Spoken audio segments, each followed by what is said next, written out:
Imagine a sentence that refers to itself in a peculiar way, a linguistic construction that seems innocent enough on the surface, but conceals within it a logical trap of remarkable subtlety.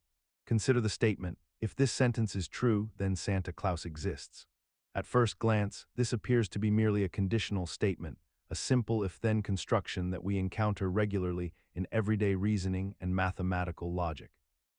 Yet when we examine it more closely, turning it over in our minds like a stone worn smooth by a philosophical river, we discover that it creates a self-referential loop that makes it impossible to assign it a truth value without paradoxical consequences. The sentence refers to itself as its own subject, and this self-reference becomes the foundation upon which the entire paradox rests. If we assume the sentence is true, then by its own claim, the condition it states must hold.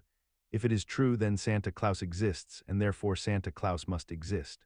However, if we assume the sentence is false, we immediately encounter a peculiar problem, because the sentence itself makes no claim about what happens when it is false, only what happens when it is true. The mechanism at work here operates through the structure of self-reference combined with implication, creating what logicians call a fixed point in logical space. This paradox, named after the logician Haskell Curry, who discovered its elegant formulation in the 1930s, demonstrates something profound about the nature of language and logic themselves. The paradox reveals that certain kinds of self-referential statements can force us to accept conclusions we would otherwise reject, regardless of what consequent we place after the conditional. We could replace Santa Claus with any proposition whatsoever, any statement we find obviously false or absurdly true, and the paradox would still function identically. The structure remains intact, the trap continues to operate. This suggests that the paradox is not really about the content of what is being claimed, but rather about the fundamental relationship between language, reference, and truth itself. Despite the formal nature of this paradox, and despite the fact that logicians have understood its mechanics for nearly a century, it persists as a kind of intellectual curiosity that defies complete resolution. We have developed sophisticated logical systems and type theories designed to prevent such self-referential paradoxes from arising.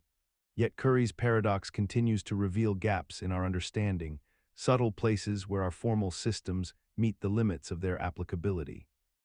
It demonstrates that language possesses a kind of recursive depth that our logical frameworks sometimes struggle to accommodate, and that the simple act of allowing sentences to refer to themselves can generate an almost invisible logical pressure, a paradox that seems to operate without the dramatic self-contradiction we associate with other famous paradoxes.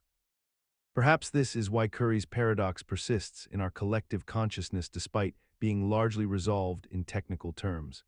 It reminds us that logic itself rests on foundations that remain somewhat mysterious, and that the relationship between language and truth contains depths we have perhaps only begun to fathom. The paradox also invites us to reconsider whether truth itself is a property that can be reliably assigned to all statements, or whether some sentences exist in a kind of logical limbo, neither true nor false, but rather generators of impossible demands on any system that attempts to classify them. In this light, Curry's paradox becomes not merely a puzzle to be solved, but a mirror held up to the foundations of thought itself, reflecting back the surprising fact that our languages may contain structures more intricate and resistant to systematization than we have yet fully acknowledged. And yet this very realization, that language might exceed our ability to fully formalize it, may be the paradox's most valuable gift, for it teaches us humility about the scope of logic itself, reminding us that understanding sometimes requires.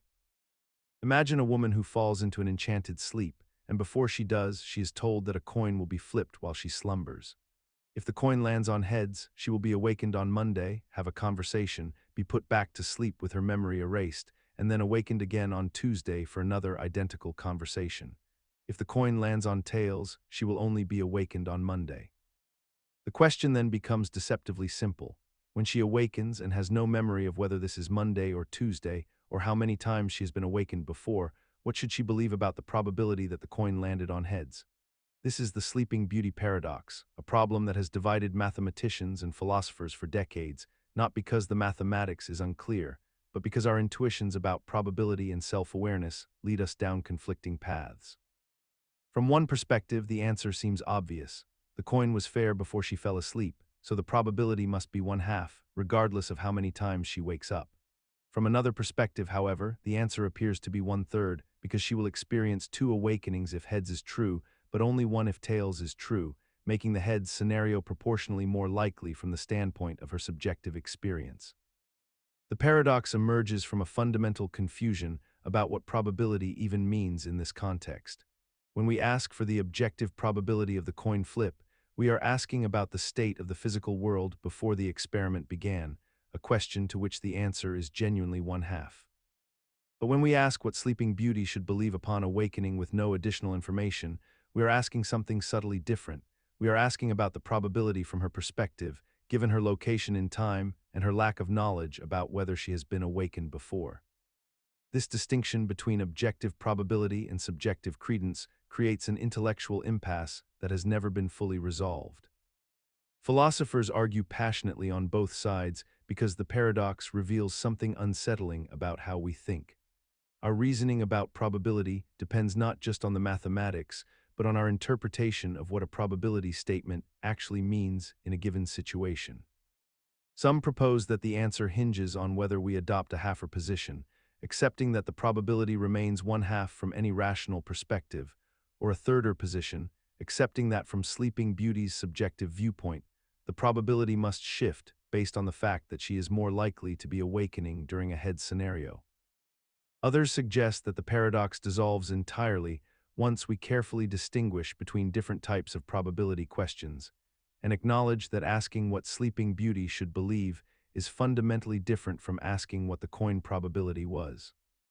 Yet despite countless papers, conferences, and careful logical analyses, the paradox persists in philosophical literature, suggesting that something about our intuitive understanding of probability, consciousness, and self-locating beliefs remains genuinely confused, even among experts.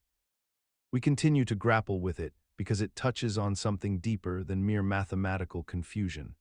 It reveals that probability itself may depend on perspective in ways that our formalized systems struggle to capture adequately. The paradox thus stands as a humbling reminder that even in domains where we believe mathematics reigns supreme, the act of observation and the position of the observer can fundamentally alter what we are measuring, echoing uncertainties familiar from quantum mechanics, and forcing us to confront whether probability is ultimately a feature of the world itself or merely a measure of our ignorance within it. Perhaps this is why the Sleeping Beauty paradox remains so captivating. It forces us to admit that probability theory, for all its rigor and precision, may ultimately require us to first answer a prior philosophical question about the nature of identity and perspective that mathematics alone cannot settle. Imagine you find yourself in a simple scenario that seems almost trivial at first, yet upon closer examination reveals something profoundly unsettling about how we reason with uncertainty and probability. You are presented with 2 identical envelopes, and you are told that one contains twice as much money as the other, though you do not know which is which or what the actual amounts are. You select one envelope at random, open it, and discover it contains some amount of money, let us say $100. Now comes the critical moment where the paradox takes hold. You are offered the choice to either keep this $100 or switch to the other unopened envelope. The mathematics seem to suggest that you should always switch, and this is where the paradox truly begins to unfold in all its troubling complexity. The reasoning goes as follows. If your envelope contains $100, then the other envelope contains either $200 or $50 with what appears to be equal probability. The expected value of switching would therefore be half of $200 plus half of $50, which equals $125, seemingly making the switch the rational choice. Yet this logic leads to an absurd conclusion that haunts probability theory itself. It suggests you should always switch regardless of which envelope you initially selected, and regardless of what amount you discovered inside, creating a perfect circle of switching that defies the basic principles of rational decision-making. The mechanism underlying this paradox emerges from our misunderstanding of conditional probability and the role that the initial observation plays in our calculations. When you open the first envelope and observe a specific amount, you gain information that should fundamentally alter how you calculate the probabilities of the other envelope's contents. Yet the paradox arises because there is no agreed upon prior probability distribution for how much money was placed in the envelopes to begin with. The paradox persists because it exploits the gap between our intuitive reasoning about probability and the mathematical reality of how information updates our beliefs. We become trapped in circular logic because we assume symmetry where none exists, and we fail to recognize that the expected value of switching depends entirely on assumptions about the initial distribution of money that the problem statement deliberately leaves ambiguous and undefined. Without a well-defined prior distribution, without knowing whether the setup involves envelopes containing $1 and $2, or $1 million and $2 million, or amounts drawn from some other underlying process, the mathematics collapses into incoherence, revealing that the paradox is not truly a problem of probability theory itself, but rather an exposure of how incomplete information can render our quantitative reasoning hollow and misleading. This insight reveals a humbling truth, that rigorous mathematics cannot rescue us from ambiguity in the real world, and that paradoxes often emerge not from flaws in our reasoning, but from hidden assumptions we fail to acknowledge. The two envelopes paradox thus serves as a cautionary tale about the limits of rational analysis when divorced from clarity about the underlying structure of the problem itself. In this way, the paradox mirrors countless real-world dilemmas where we must decide whether to accept what we have or pursue an uncertain alternative: job offers, medical treatments, relationships, situations where the mathematics of expected value proves meaningless without first establishing the hidden assumptions that govern our choices. The two envelopes paradox ultimately teaches us that true rationality requires not just logical rigor, but the wisdom to recognize when our frameworks are incomplete. And perhaps most importantly, it reminds us that the questions we ask about reality are often shaped by the assumptions we bring to them, making the pursuit of perfect rationality itself a kind of paradox we must learn to embrace. Imagine you are offered a peculiar gamble in the city of St. Petersburg during the 18th century, a game of chance that seems innocuous at first but gradually reveals itself to be deeply troubling the more you contemplate its implications. A fair coin will be flipped repeatedly, and you will receive a monetary prize that depends entirely on when the coin first lands on heads. If heads appears on the first flip, you receive 2 rubles. If it appears on the second flip, you receive 4 rubles. If it appears on the third flip, you receive 8 rubles, and this pattern continues indefinitely, with your winnings doubling for each additional flip required before the coin finally shows heads. Now the question that haunted mathematicians and philosophers for centuries becomes starkly apparent: how much money would you rationally pay to play this game? The mathematics of the situation is straightforward and unyielding. The expected value of this game is infinite, calculated by summing all possible outcomes weighted by their probabilities, which yields 1 ruble from the first flip, plus 1 ruble from the second, plus 1 ruble from the third, and so on forever, an endless accumulation that approaches infinity. Yet here exists the profound paradox that gives this scenario its name. Virtually no rational person would pay more than a modest sum, perhaps 20 or 30 rubles, to participate in this game, despite the mathematically infinite expected value. The mechanism driving this disconnect between mathematical expectation and human behavior lies deep within how our minds process probability and value. As the number of flips required increases, the probability of reaching that point drops exponentially, becoming vanishingly small at remarkable speed. The chances that you would need to flip the coin 10 times before seeing heads is 1 in 1,000, and the chances that you would need 20 flips is approximately 1 in 1 million. Although the mathematical expectation demands infinite payment, the practical reality is that you will almost certainly receive a modest prize within the first few flips, making the astronomical payouts that theoretically drive the infinite value functionally irrelevant to actual experience. This reveals a fundamental truth about how human cognition evaluates risk and reward. We do not process probabilities and outcomes in a manner that aligns with pure mathematical expectation, but rather through a lens colored by psychological biases, diminishing marginal utility, and the weight we assign to realistic versus fantastical scenarios. The paradox persists in our modern world despite our intellectual understanding of it, manifesting in countless ways throughout economics, insurance, and gambling. We remain fundamentally unconvinced by mathematical abstractions when they conflict so starkly with intuitive judgment, and this gap between what mathematics tells us should be true and what our experience tells us must be reasonable continues to defy easy resolution, reminding us that the human mind operates according to principles that transcend pure rationality. Perhaps this is ultimately not a flaw in human reasoning, but rather an adaptation, a recognition that in a world of finite resources and finite lifespans, the pursuit of infinities is a luxury only mathematics can afford, and our skepticism toward such abstractions may be the most rational response of all. The St. Petersburg Paradox thus stands as a humbling monument to the limits of pure mathematics in describing human choice, a reminder that our reluctance to accept infinite expected values may reflect not irrationality, but rather a sophisticated understanding that meaning and value are ultimately grounded in the finite, tangible reality of lived experience rather than in the abstract infinite.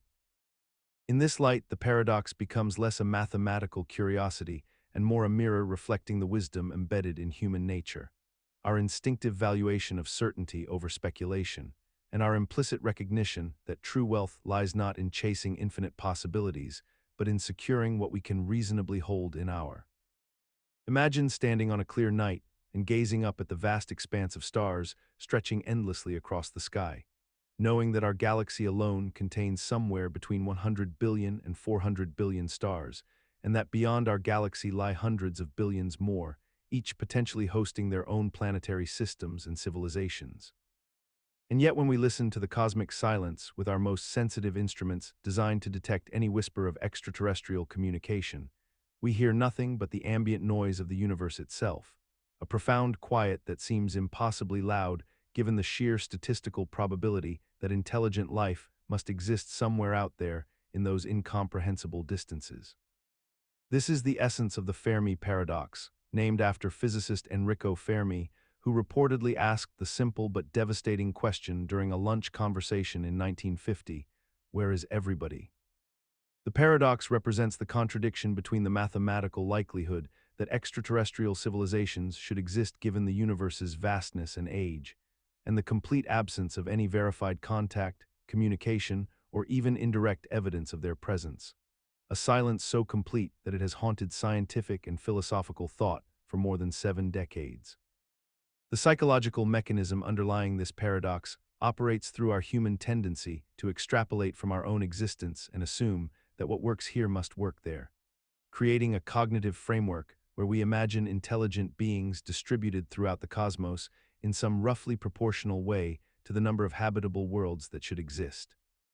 And yet this framework collides with observable reality in a way that forces us to confront several deeply unsettling possibilities that we have never fully resolved.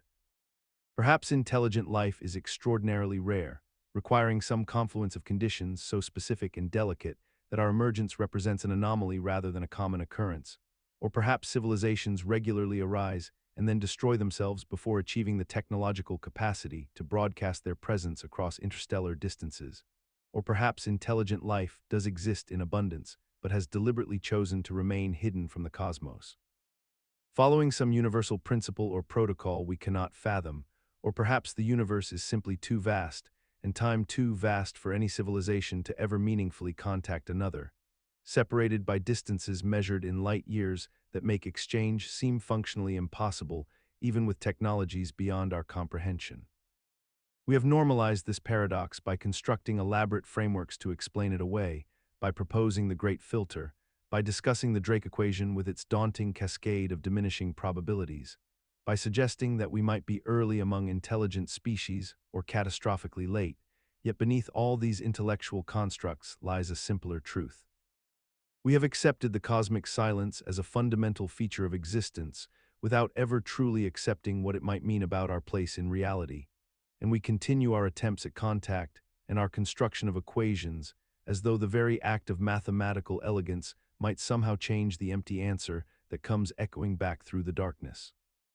Perhaps what we have truly accepted is not the silence itself, but rather our own inability to comprehend what a genuine answer might look like, and so we persist in broadcasting our presence into the void, sending our golden records and our radio signals, as though the act of reaching out might somehow make us less alone, even as the cosmic dark remains unchanged by our desperate transmissions.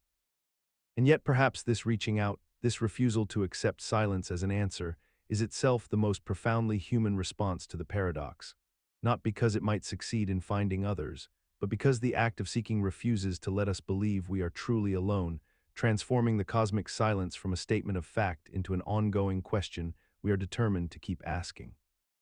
Imagine you are standing at one end of a long hallway, and at the far end sits a door you wish to reach. Before you can arrive at that door, you must first travel half the distance to it, covering 50% of the total space that separates you from your destination.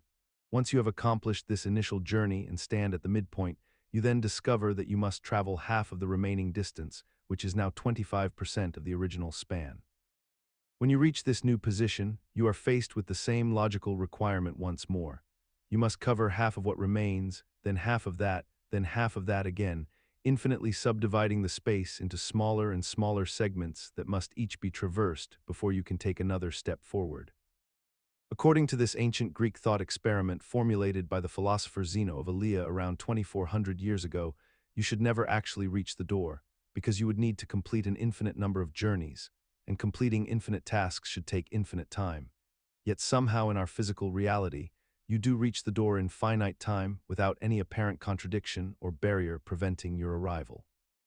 The psychological mechanism underlying this paradox operates through the human brain's struggle to reconcile two seemingly incompatible truths: the mathematical concept of infinity with the physical reality of finite motion. Our intuitions about space and time tell us that dividing something into infinite pieces should create an infinite problem, that summation of infinite quantities should always result in infinity, and that completing infinite steps should be impossible within any bounded timeframe. The paradox preys upon our natural resistance to accepting that infinite series can converge to finite values, that the sum of 1/2 plus 1/4 plus 1/8 plus 1/16, continuing forever towards zero, can actually equal exactly 1. We tend to visualize infinity as an inexhaustible reservoir of tasks remaining, rather than understanding it as a mathematical abstraction that can compress itself into bounded results. This paradox persists in our consciousness despite centuries of mathematical resolution, because it represents a fundamental gap between how our minds process discrete, step-by-step logic and how nature actually operates through continuous motion and cumulative calculus. We have normalized this gap by accepting that mathematicians have solved the problem while still feeling, in some deep intuitive sense, that something about the paradox remains genuinely strange and unresolved, suggesting that perhaps our everyday experience of smooth, uninterrupted motion contains a hidden complexity that pure reason has not yet fully illuminated, leaving us suspended between mathematical certainty and existential uncertainty about the true nature of distance, time, and the possibility of movement itself. When we watch an athlete sprint across a finish line or observe a bird glide effortlessly through the air, we witness the resolution of Zeno's paradox playing out in real time. Yet the paradox never fully loses its grip on our imagination because it reveals something profound about the limits of human perception: that our minds evolved to navigate a world of practical distances and tangible moments, not the abstract mathematical infinities that actually govern the universe's most fundamental operations. Perhaps this is why Zeno's paradox endures not as a mathematical puzzle to be solved, but as a mirror reflecting our own cognitive limitations. A reminder that the universe operates according to principles our evolved brains were never designed to fully comprehend, and that true understanding sometimes requires us to abandon intuition in favor of abstract reasoning that contradicts our most basic perceptions of reality. Yet perhaps this very discomfort is valuable. It reminds us that the most profound truths often emerge not from what feels intuitively obvious, but from our willingness to sit with paradox until deeper understanding gradually crystallizes beneath the surface of our initial sea. Consider for a moment the simple statement, "This sentence is false." When you examine it carefully, you find yourself caught in an infinite loop of logical impossibility, a contradiction so fundamental that it has captivated philosophers and mathematicians for thousands of years, dating back at least to the ancient Greeks, who first encountered this troubling formulation through the story of Eubulides of Miletus. If the statement is true, then what it claims must be accurate, which means the sentence itself is false. But if the sentence is false, then the claim it makes is incorrect, which would make the statement true. And so the cycle begins again, each conclusion immediately negating itself, creating a perpetual oscillation between truth and falsehood with no possible resting place or resolution. This is the liar's paradox in its purest form, and it represents something far more profound than a mere logical puzzle or rhetorical game. for it strikes at the very foundations of how we understand language, truth, and meaning itself. The mechanism underlying this paradox operates through the principle of self-reference combined with negation, a combination so potent that it breaks down the normal rules by which we assign truth values to statements. Most statements refer to something external to themselves. The sky is blue refers to the sky and its color. Cats are mammals refers to the biological classification of felines, and we can evaluate their truth or falsehood by examining reality. However, when a statement turns its attention inward and refers to itself, particularly when that self-reference involves negation or contradiction, we enter territory where the normal rules of logic begin to fail. The statement "this sentence is false" has no external reference point we can check. It is purely self-contained, purely self-directed, and this creates a mirror that reflects infinitely inward, never allowing us to escape into some external context where we might find stable ground. We encounter variations of this paradox constantly in human communication without fully recognizing the danger lurking within them, for they have become so woven into the fabric of language and thought that we navigate around them instinctively rather than confronting them directly.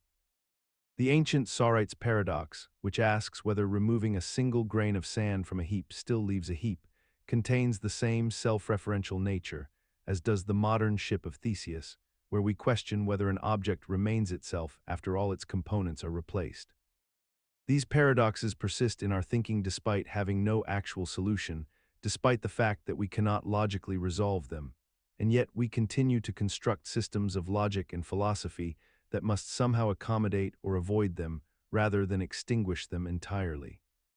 Perhaps this persistence reveals something essential about the nature of language itself, suggesting that our systems of meaning contain within them the seeds of their own contradiction, that the very tools we use to describe truth and reality harbor the capacity to dissolve into paradox and meaninglessness when examined too closely. And yet, rather than rendering language useless, this inherent paradoxicality might instead suggest that truth itself is more nuanced than a simple binary of true or false, that meaning exists in the spaces between absolute statements, and that perhaps the deepest insights come not from resolving these contradictions, but from learning to dwell thoughtfully within them. This recognition invites us to reconsider whether the paradox is truly a failure of language, or instead a revelation of its profound flexibility. A reminder that the most rigorous logical systems ever devised must ultimately accept certain irreducible mysteries as the price of their own coherence. In this light, the liar's paradox becomes not a problem to be eliminated, but a permanent feature of any sufficiently rich system of thought, a horizon that marks the limits of formal logic while simultaneously pointing toward dimensions of meaning that transcend mere logical categories. Imagine two identical twins born at the same moment, sharing the same genetic material and the same starting point in time, yet their lives diverge in a way that defies our intuitive understanding of how the universe should behave. One twin remains on Earth, living an ordinary life, aging at a normal and predictable rate, watching the seasons change and the years accumulate in a steady, familiar rhythm. The other twin boards a spacecraft that accelerates to near the speed of light, traveling through the cosmos at velocities that approach the fundamental cosmic speed limit, and then returns to Earth after what feels like a journey of only a few years from the traveling twin's perspective. Upon reunion, the traveling twin has aged far less than the stationary twin, appearing years or even decades younger, despite having been born at the same instant. This is the twin paradox, one of the most profound and counterintuitive consequences of Einstein's special theory of relativity, and it persists in our collective consciousness as a genuine puzzle that seems to violate our basic sense of fairness and symmetry in the universe. The mechanism underlying this paradox emerges from the principle of time dilation, a real and measurable phenomenon where time itself flows at different rates, depending on one's velocity relative to other observers and the intensity of gravitational fields around them. When an object moves at extremely high velocities relative to a stationary observer, time literally passes more slowly for that moving object, not in any metaphorical or philosophical sense, but in a concrete, measurable, physical way. This is not an illusion or a trick of perception, but rather a fundamental feature of spacetime itself, woven into the fabric of reality as thoroughly as the three spatial dimensions we navigate every day. The traveling twin, moving at velocities approaching the speed of light, experiences time dilation so profoundly that the biological processes of aging slow dramatically compared to the stationary twin on Earth. From the traveling twin's perspective, they have lived through perhaps 5 or 10 or 20 years of subjective experience. Their heart has beaten a proportionally smaller number of times, their cells have divided fewer times, and their body has aged accordingly. Meanwhile, from the Earth twin's perspective, decades have passed, and they have aged at the normal, expected rate. The paradox that initially troubled physicists and philosophers arose from a seemingly obvious objection to this scenario, an objection rooted in the principle of relativity itself, which states that all motion is relative and that no observer has a privileged position in the universe. If all motion is relative, then from the traveling twin's perspective, they are stationary and the Earth twin is moving away at near the speed of light, which would suggest that the Earth twin should be the one who ages more slowly, not less. This apparent contradiction, this symmetry that seems broken in the wrong direction, is what makes the twin paradox so troubling and so fascinating to contemplate. The resolution to this paradox, as physicists came to understand, lies in recognizing that the situation is not actually symmetrical, because the traveling twin must accelerate, change direction, and decelerate to return home, while the Earth twin remains in a single inertial reference frame throughout the entire journey. This acceleration breaks the symmetry and introduces effects from general relativity, where acceleration and gravitational fields produce additional time dilation, effects that favor the traveling twin aging more slowly overall. Yet despite this complete and rigorous explanation having existed for more than a century, the twin paradox continues to perplex and trouble people across the world, continuing to appear in popular science discussions, in thought experiments posed in educational settings, in philosophical conversations about the nature of time itself.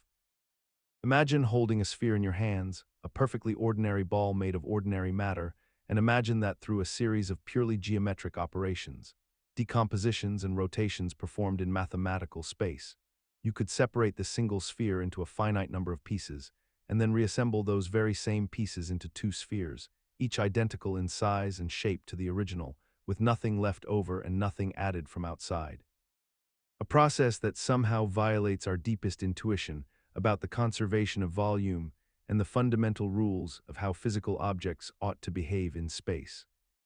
This is the essence of the Banach-Tarski Paradox, a mathematical theorem proven in 1924 by Polish mathematicians Stefan Banach and Alfred Tarski, which demonstrates that a solid ball in three-dimensional space can indeed be decomposed and reassembled in such a way as to create two identical copies of itself.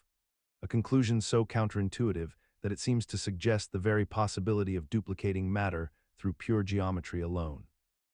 The mechanism behind this apparent impossibility rests upon a foundation of extreme mathematical abstraction, specifically the properties of infinite sets and the surprising behavior of rotations in three-dimensional space. When mathematicians decompose the sphere according to Banach-Tarski principles, they do not cut it with a knife in any conventional sense, but rather partition every single point in the sphere according to a highly sophisticated scheme involving group theory and the axiom of choice, a fundamental axiom of set theory that allows the selection of elements from infinite collections in ways that seem to defy intuitive logic. The pieces created in this decomposition are not connected solids like the chunks created by cutting an orange, but rather infinitely complex, scattered clouds of individual points distributed throughout the original space, so fragmented and interleaved with one another that it becomes almost meaningless to ask whether a given region contains one piece or another. And when these intangible, infinitely dispersed point sets are rotated and repositioned in space through group-theoretic operations, they somehow rearrange themselves to fill two complete spheres rather than one.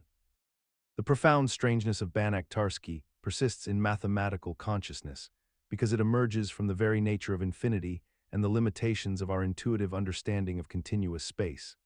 Yet mathematicians accept it not as a practical impossibility, but as a logical inevitability, a demonstration that the axioms we have chosen to build our mathematical foundation upon permit outcomes that would seem physically impossible. And this acceptance reveals something deep about the relationship between pure mathematics and physical reality. The theorem does not describe what could actually happen in the material world, where atoms and quantum mechanics impose restrictions that mathematics need not respect, but rather illuminates the extraordinary gaps between mathematical abstraction and physical constraint, between the infinite and the bounded, between the logical and the possible.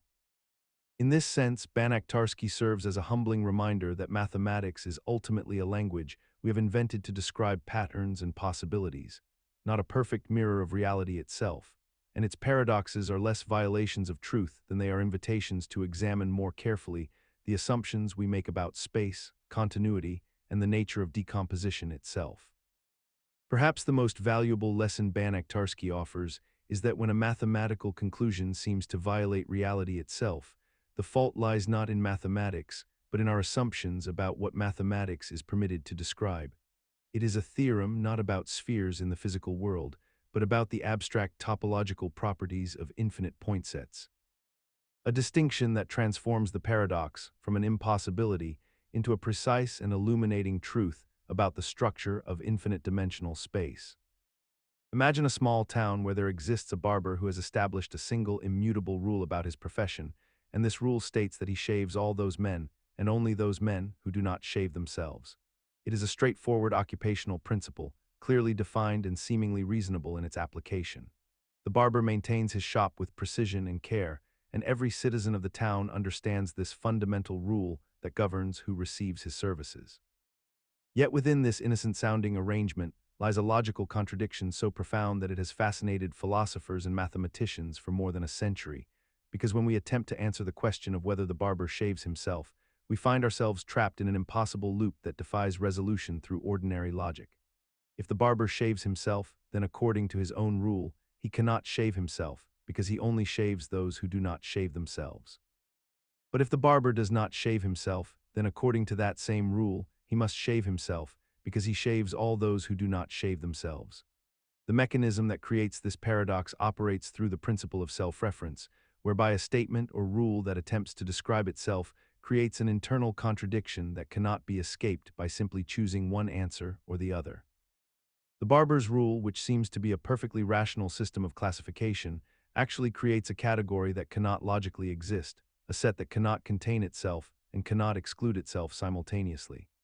We encounter this same structural problem repeatedly throughout mathematics and logic, particularly in discussions of set theory, where we examine whether a set can be a member of itself or must necessarily be excluded from itself. The paradox persists in our minds not because it describes an actual contradiction in the world, but because our language and logical systems allow us to construct self-referential statements that create seemingly impossible situations. We have come to accept that certain kinds of logical puzzles have no solution because the puzzle itself is malformed, based on assumptions that cannot all be true at the same time. The Barber Paradox teaches us that some rules, no matter how clearly they are stated, simply cannot be applied to the entity that creates them, and that human systems of classification sometimes break down when forced to handle their own boundaries and limitations with absolute precision. This realization has profound implications for how we design systems, from computer databases that must catalog themselves to legal codes that attempt to govern their own creation, suggesting that absolute self-consistency may be an impossible ideal when any system becomes sufficiently complex and self-aware enough to reflect upon its own rules. Yet paradoxically, this limitation does not render such systems useless.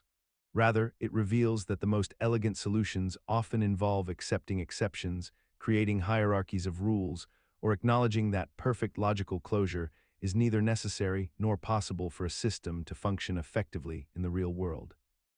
The Barber Paradox thus becomes not merely a logical curiosity, but a humbling reminder that the universe itself may contain certain questions that are genuinely unanswerable, not because we lack intelligence or information, but because the very structure of the question makes a consistent answer impossible, much like asking what happened before time began or whether God can create a stone so heavy he cannot lift it. In this light, the Barber Paradox serves as a gateway to understanding that logic itself has limits, and that accepting these boundaries, rather than fighting against them, allows us to build more robust frameworks for reasoning about complex systems. The paradox ultimately teaches us that wisdom sometimes means recognizing when a question is not flawed in its asking, but rather points to a genuine gap in the structure of reality itself. Imagine standing in a field on a gray afternoon and someone hands you a single grain of rice. You look at it, turn it over in your palm, and agree without hesitation that one grain of rice is not a heap. Then they add another grain, placing it gently beside the first. Two grains, you agree, still do not constitute a heap. They continue this process methodically, grain after grain, each time asking the same question: is this a heap yet? At what point, they ask, does the addition of a single grain transform a non-heap into a heap? You cannot answer.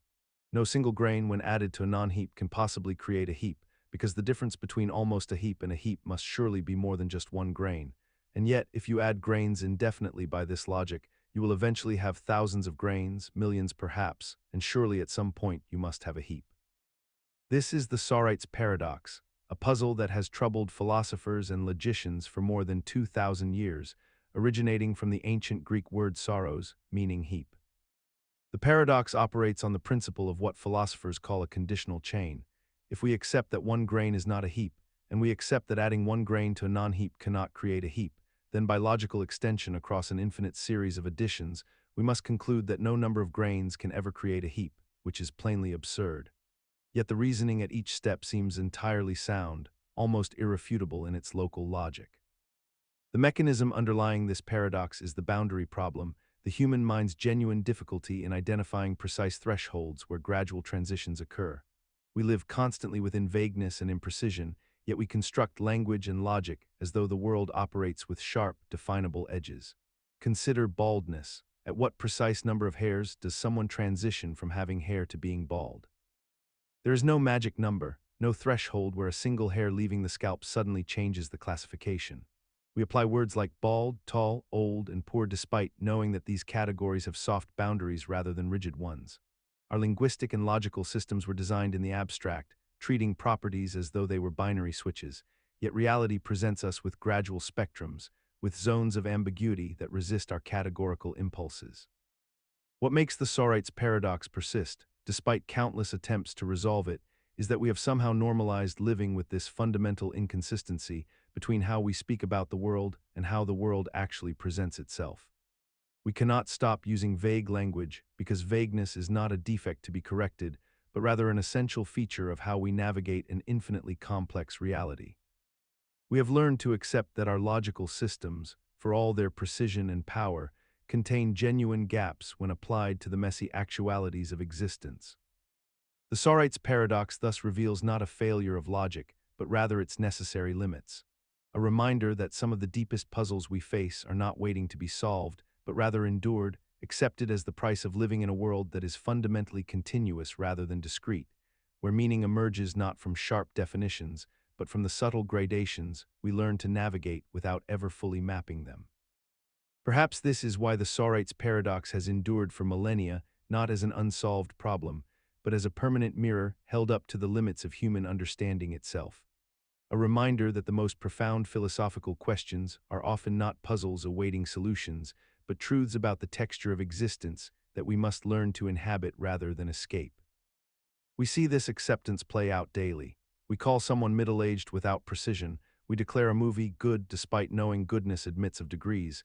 We navigate the vagueness of soon and nearby and enough, as though these words possessed meanings we could never actually articulate. Imagine a race between the swiftest warrior of ancient Greece and a creature known for its leisurely pace. A scenario so simple in its premise that it seems to require no deeper contemplation than the obvious conclusion that the faster runner would inevitably win.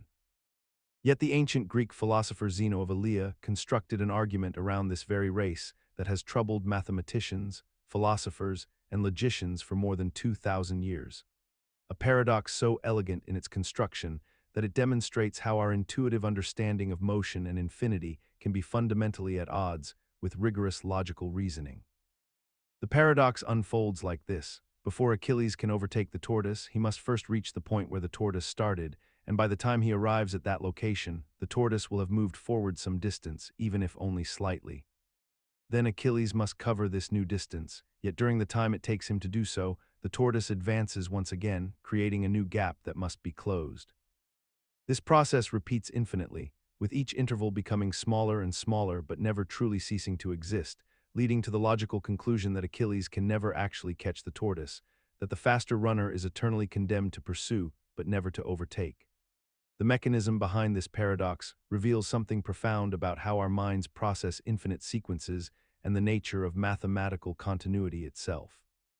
When we break a finite distance into infinite subdivisions, each smaller than the last, our intuition rebels against the notion that these infinite steps could sum to a finite distance that is traversable in finite time.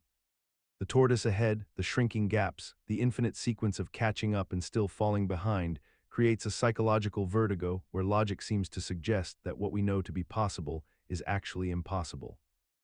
The paradox persists in our consciousness not because we genuinely believe Achilles cannot catch the tortoise, for we know through simple observation and everyday experience that faster objects do overtake slower ones without any metaphysical impediment, but rather because it reveals a gap between our intuitive grasp of the physical world and our formal systems of logic and mathematics.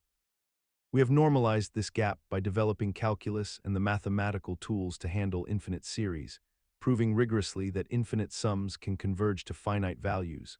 Yet the paradox retains its peculiar power to unsettle and fascinate, reminding us that understanding the mechanism of how something works does not entirely dispel the sense of wonder at the apparent contradiction it presents.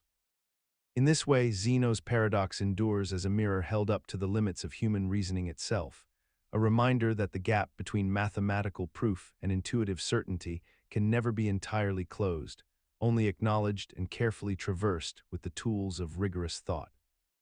And perhaps this is why Zeno's ancient challenge still appears in modern physics textbooks and philosophical seminars. It teaches us that the most important discoveries often come not from accepting what seems obvious, but from questioning the logical foundations upon which our certainties rest, forcing each generation to reconsider what it truly means to move through space and time. When we encounter Zeno's paradox in the classroom or in philosophical texts, we are not merely studying an ancient curiosity. We are participating in a conversation that stretches across millennia, one in which each thinker must grapple anew with the same fundamental question. How can the infinite be reconciled with the finite, and what does this reconciliation tell us about the structure of reality itself? Perhaps it is this very quality, the paradox's refusal to be fully resolved despite our mathematical mastery, that explains why we return to it again and again, finding in each encounter new insights about the nature of infinity, motion, and the profound mystery of how the continuous unfolds within the measurable world. Imagine a librarian tasked with creating a comprehensive catalog of all the library's catalogs, a meta-index designed to help patrons understand the organization of every single index within the building. The librarian begins methodically, creating entries for each catalog that exists: the fiction catalog, the reference catalog, the periodicals catalog, and so forth. But then the librarian reaches a peculiar decision point and must answer a single troubling question that will determine whether the master catalog itself belongs within its own pages. If the master catalog is a catalog, should it not be listed among the catalogs it documents? Yet if it includes itself, does it not become something different from a simple list of other catalogs? This circular problem, which seems absurdly simple on its surface, contains within it a logical trap that has bewildered mathematicians and philosophers since Bertrand Russell first articulated it in the early 1900s, and it reveals something profoundly unsettling about the nature of self-reference and the foundations of logical systems themselves. Russell's paradox emerges from set theory, the mathematical language we use to describe collections of things, and it asks us to consider the set of all sets that do not contain themselves as members. This seems like a straightforward concept until we ask the inevitable question: does this set contain itself? If it does contain itself, then by definition it should not contain itself, since it is defined as the set of sets that do not contain themselves. But if it does not contain itself, then by definition it should contain itself, since it fails to contain itself and therefore meets the criteria for inclusion. We find ourselves trapped in an infinite loop of logical negation, where every answer generates its own contradiction, and no escape route exists from this semantic maze. The psychological mechanism that allows this paradox to persist in our minds relates to how we process self-reference and categorical thinking. We are accustomed to dividing the world into clear categories with boundaries, where objects either belong to a group or they do not, and this binary thinking serves us well in everyday life. A person is either a member of a club or they are not. A book either belongs in the science section or it does not. An idea either makes sense or it does not. Yet Russell's paradox demonstrates that when we allow sets to contain themselves, or more precisely, when we create definitions that can circle back upon themselves, our fundamental tools for logical organization begin to collapse under their own weight. The paradox works precisely because our intuitions about membership and containment fail to account for reflexive definitions, where something refers to its own nature, and we find ourselves reasoning in circles without realizing we have entered a domain where traditional logic cannot function properly. What makes this paradox particularly fascinating is how it has persisted and shaped modern mathematics despite the field's best efforts to neutrally acknowledge and contain it. Rather than being resolved by finding the correct answer to whether the self-referential set contains itself, the paradox was absorbed into mathematical practice through careful reformulation of set theory itself. Mathematicians developed new axioms and restrictions that prevent certain types of self-reference from occurring, essentially drawing boundaries around what kinds of sets are allowed to exist in formal mathematical systems. This solution does not eliminate the paradox so much as prevent us from constructing the problematic set in the first place, creating a kind of quarantine around the problematic territory. We have normalized the existence of this fundamental logical obstacle by simply declaring certain questions out of bounds, by restricting our tools in ways that make the paradox impossible to articulate, yet the underlying tension remains embedded in the foundations of mathematics itself, a reminder that our systems of logic are not discovered but constructed, and they carry within them the arbitrary choices. Imagine yourself standing in a vast library, surrounded by endless shelves of books, and you encounter a peculiar logical problem that has confounded philosophers and logicians for nearly a century.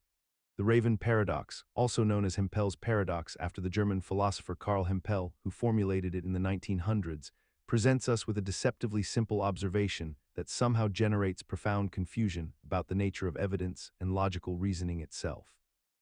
The paradox begins with a straightforward statement: all ravens are black, a claim that seems perfectly ordinary and uncontroversial, something we might observe in nature or read in an ornithological text. Now, according to the rules of formal logic, this statement is logically equivalent to its contrapositive, which states that anything that is not black is not a raven, a mathematical truth as certain as any in symbolic reasoning. Here emerges the strange territory where our intuition begins to falter and doubt creeps in like fog. If all ravens are black and not black things are not ravens, then logically, observing a white shoe should provide evidence that all ravens are black, and observing a red apple should similarly confirm our hypothesis about ravens, and yet our minds rebel against this conclusion with every fiber of rational resistance. The psychological mechanism underlying this paradox involves the deep separation between what our logic tells us must be true and what our practical experience suggests should matter in confirming our beliefs. We understand instantaneously that finding a non-black object that is also not a raven does technically confirm the logical equivalence, yet something in our conception of evidence resists this conclusion with stubborn persistence. The way our minds naturally categorize evidence creates a cognitive barrier where we distinguish between relevant and irrelevant observations, drawing a sharp line between examining ravens directly and examining everything else in the world. This distinction feels intuitive and meaningful because in practical reasoning, observing thousands of non-black objects tells us almost nothing about the color of ravens, even though the formal logic insists it must be confirmatory evidence. The paradox persists in philosophical discourse precisely because it reveals a fundamental gap between formal logical systems and the way human reasoning actually operates when confronted with the messy reality of evidence gathering and hypothesis testing. We have largely accepted this strange gap as simply part of the landscape of epistemology, the branch of philosophy concerned with knowledge itself, recognizing that truth in abstract logic does not always align with reasonable inference in the practical world of experience and observation.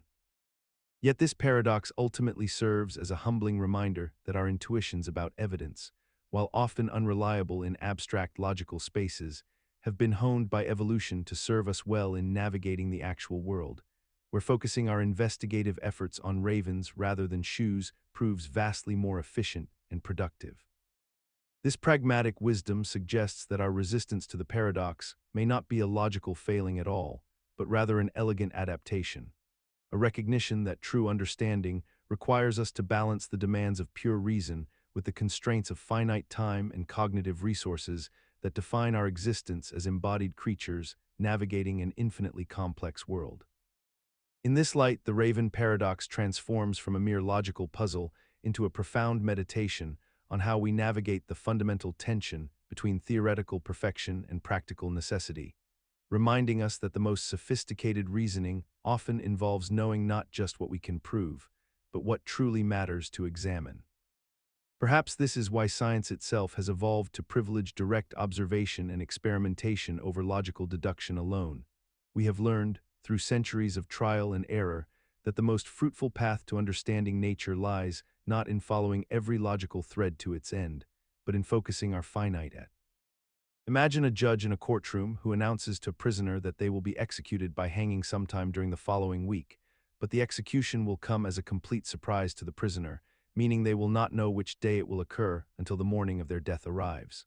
The prisoner, sitting in their cell with nothing but time and logic, begins to reason through this announcement with careful deliberation. They think to themselves that the hanging cannot possibly occur on Friday, because if they make it through Monday, Tuesday, Wednesday, and Thursday without being executed, then by Friday morning they would know with absolute certainty that the execution must happen that day, and therefore it would not be a surprise. Working backwards through this logic, they eliminate Friday from consideration. But then the prisoner continues reasoning. If Friday is eliminated, then Thursday becomes the last possible day, and by the same logic, if they survive until Thursday morning, they would know the hanging must occur that day, making it equally unsurprising and therefore impossible. Through this relentless process of elimination, working backward day by day, the prisoner concludes that the hanging cannot possibly occur on any day of the week while maintaining the condition of surprise. Therefore, they reason the judge's statement is logically impossible, and they feel a strange sense of comfort knowing they cannot be executed under these conditions. Yet despite this airtight logical reasoning, when the judge arrives on, say, Wednesday morning and executes the prisoner, the execution comes as a genuine shock, because the prisoner had eliminated that day from logical consideration and therefore did not expect it. The paradox emerges from the collision between two seemingly valid forms of reasoning. The prisoner's logical deduction suggests the hanging is impossible, yet the actual execution happens as an honest surprise. This paradox reveals something profound about the limitations of self-referential reasoning and the strange way that knowledge about an event can actually prevent that knowledge from existing. The prisoner cannot simultaneously use logic to eliminate all possibilities while remaining genuinely surprised by the outcome, yet this is precisely what occurs. The paradox has captivated logicians and philosophers for decades because it touches something fundamental about prediction, knowledge, and the nature of certainty itself, suggesting that there exist real-world situations where our most careful logical reasoning breaks down not because we made an error, but because the structure of the problem itself contains an inherent contradiction that cannot be resolved through analysis alone. Some philosophers argue that the resolution lies in recognizing that the judge's promise of surprise is self-defeating. Once the prisoner accepts the logic, they have essentially predicted the outcome through elimination, which means the judge cannot fulfill the original condition without the prisoner's reasoning failing at some crucial moment. Others suggest the paradox simply demonstrates that certain linguistic guarantees cannot be logically satisfied, much like the statement, "This sentence is false," revealing that language itself sometimes contains traps where meaning collapses under scrutiny. What makes the paradox especially intriguing is that it doesn't merely exist in the abstract realm of logic puzzles. Similar contradictions arise in real situations involving threats, promises, and predictions, wherever the act of communicating information about a future event creates a logical loop that undermines the very conditions necessary for that event to occur as described. This suggests that the paradox points to a genuine feature of our reality, that some situations are genuinely self-undermining, not because we lack sufficient information or reasoning power, but because the logical structure itself contains an irreducible contradiction. Picture a donkey standing perfectly centered between two identical bales of hay, each positioned at exactly the same distance from the animal, each containing precisely the same amount of nourishment, each equally appealing to the creature's hunger and senses. The donkey possesses no rational reason to choose one bale over the other, for they are utterly equivalent in every measurable quality that would matter to an animal seeking sustenance. According to the medieval French philosopher Jean Buridan, this hypothetical donkey would stand frozen in place, unable to make a choice, and would ultimately starve to death while standing equidistant between these two perfect alternatives. The paradox seems to suggest that rational decision-making requires some differentiating factor, some reason to prefer one option above another, and when such reasons are entirely absent, even the most basic survival instinct becomes paralyzed by the absence of a logical basis for action. The mechanism underlying this paradox reveals something troubling about how we understand choice and decision-making, for it assumes that all choices must be justified by rational calculation and comparative evaluation. Yet we know from lived experience that animals and humans alike make choices constantly despite the absence of compelling logical reasons to prefer one path over another. When you select which shoe to put on first while dressing, you do not engage in elaborate philosophical deliberation about why the left should precede the right, nor do you experience genuine psychological paralysis when such arbitrary choices arise in daily life.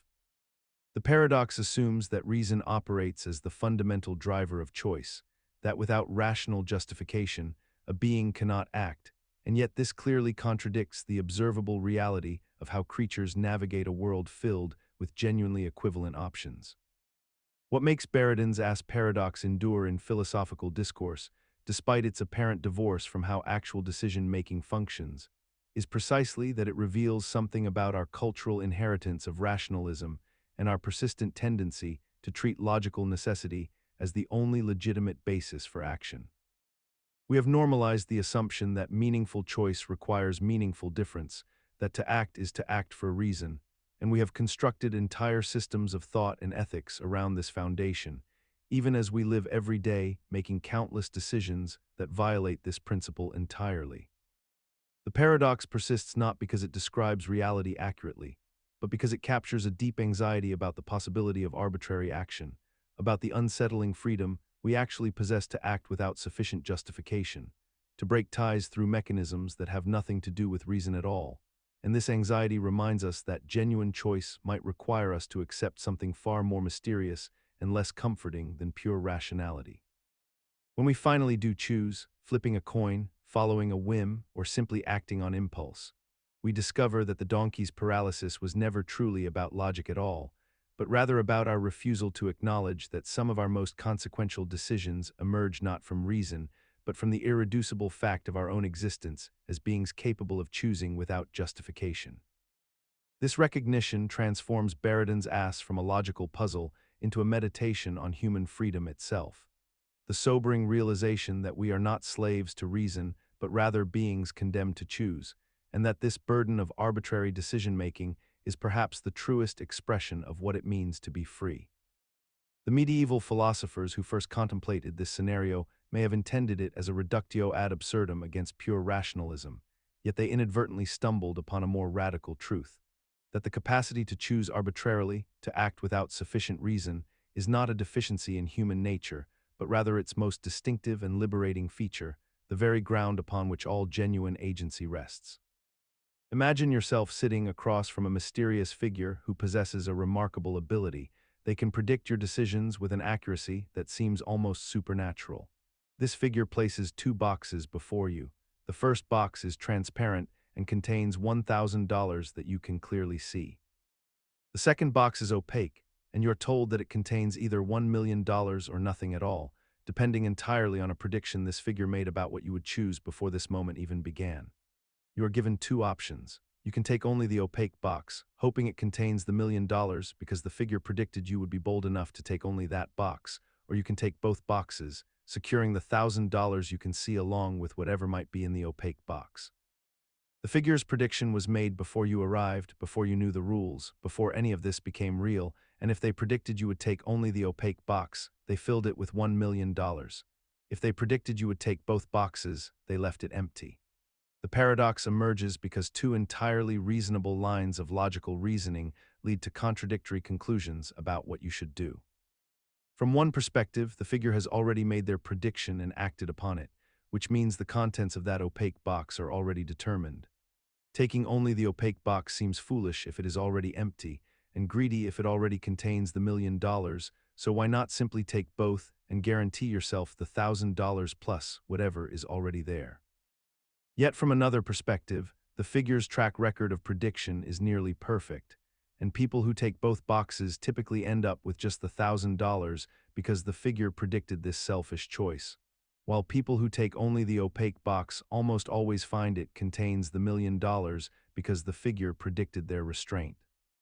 This creates a troubling situation where the rational choice to maximize your guaranteed winnings appears to lead to worse outcomes, while the choice that seems to rely on faith or cooperation with the figure's predictive ability consistently produces better results in practice. The paradox persists because it highlights a genuine tension between two valid forms of reasoning: causal decision theory, which suggests you should take both boxes since the opaque box's contents are already fixed, and evidential decision theory, which suggests you should take only the opaque box because doing so is strong evidence that the figure predicted correctly and filled it with money. This philosophical puzzle has haunted decision theorists for decades, revealing something profound about how we understand prediction, causation, free will, and rational choice in a universe where some agents can influence outcomes by knowing what other agents will decide. The paradox becomes even more unsettling when we consider that in our world of artificial intelligence and advanced predictive analytics, such predictive abilities may no longer belong purely to the realm of thought experiment. We may soon face versions of this dilemma where the predictor's accuracy is demonstrable and real, forcing us to actually choose between the comfort of causal reasoning and the empirical success of cooperation. When a self-driving car must decide whether to trust its predictive model of pedestrian behavior or rely on mechanical failsafes, or when an algorithm must choose between maximizing short-term returns and cooperating with other algorithms in a networked economy, we discover that Newcomb's paradox is not merely abstract philosophy. It is the practical language of our future, where the question, should I act as though I am free or as though I am predictable, becomes a question we must answer in real time with real stakes. And perhaps that is the deepest truth the paradox teaches us, that rationality itself is not a fixed thing, but a choice about which framework of reasoning we allow to govern our decisions, and the framework we choose will ultimately determine not just what we decide, but who we become. Consider the scenario where someone travels backward through time with the explicit intention of preventing a catastrophic event, only to discover that their very actions to stop that event are the precise mechanism that causes it to occur in the first place, creating a closed causal loop from which there is no escape. This is the Predestination Paradox, a temporal logical knot that exists at the intersection of free will and determinism, where the attempt to change the past becomes the very thing that ensures the past happens exactly as it always has. Imagine a man who receives a warning that his daughter will be killed by a stranger on her 21st birthday, and so he isolates her completely, guards her obsessively, and keeps her hidden away from the world until that fateful day arrives, only to realize that his protective measures have made her so desperate for connection that when a stranger finally does appear, she is vulnerable in precisely the way that leads to her death, and perhaps more troublingly. He realizes that the stranger was someone he himself drove away years before through his paranoia and overprotection. The psychological mechanism underlying the predestination paradox is rooted in how we process causality and intention, for when we believe we know the future, we construct mental models of how to prevent it. But our models are necessarily incomplete because they cannot account for the ripple effects of our own preventative actions spreading outward through time in ways we cannot predict or control. This paradox reveals a fundamental asymmetry in human reasoning, where we feel confident that we can intervene in causal chains we do not fully understand. Yet the very act of intervention based on foreknowledge becomes part of the causal chain itself, making us unwitting architects of the very futures we desperately sought to avoid. What makes this paradox persist in our thinking despite its logical circularity is that it touches something deeply human about the illusion of control and the anxiety we feel when confronted with information about potential futures. For even knowing that intervention might be futile, most people cannot help but try to change what they believe is coming, and in that trying, they often fulfill the prophecy rather than escape it. We have normalized this paradox into our storytelling and our understanding of fate itself, treating it as a mysterious inevitability rather than recognizing it as a direct consequence of how causality works when past and future are allowed to influence each other simultaneously. The ancient Greeks understood this instinctively through the myth of Oedipus, whose father's attempt to prevent a prophecy only ensured its fulfillment, suggesting that across millennia and cultures, humanity has grappled with the unsettling recognition that knowledge of the future may be fundamentally incompatible with the freedom to change it.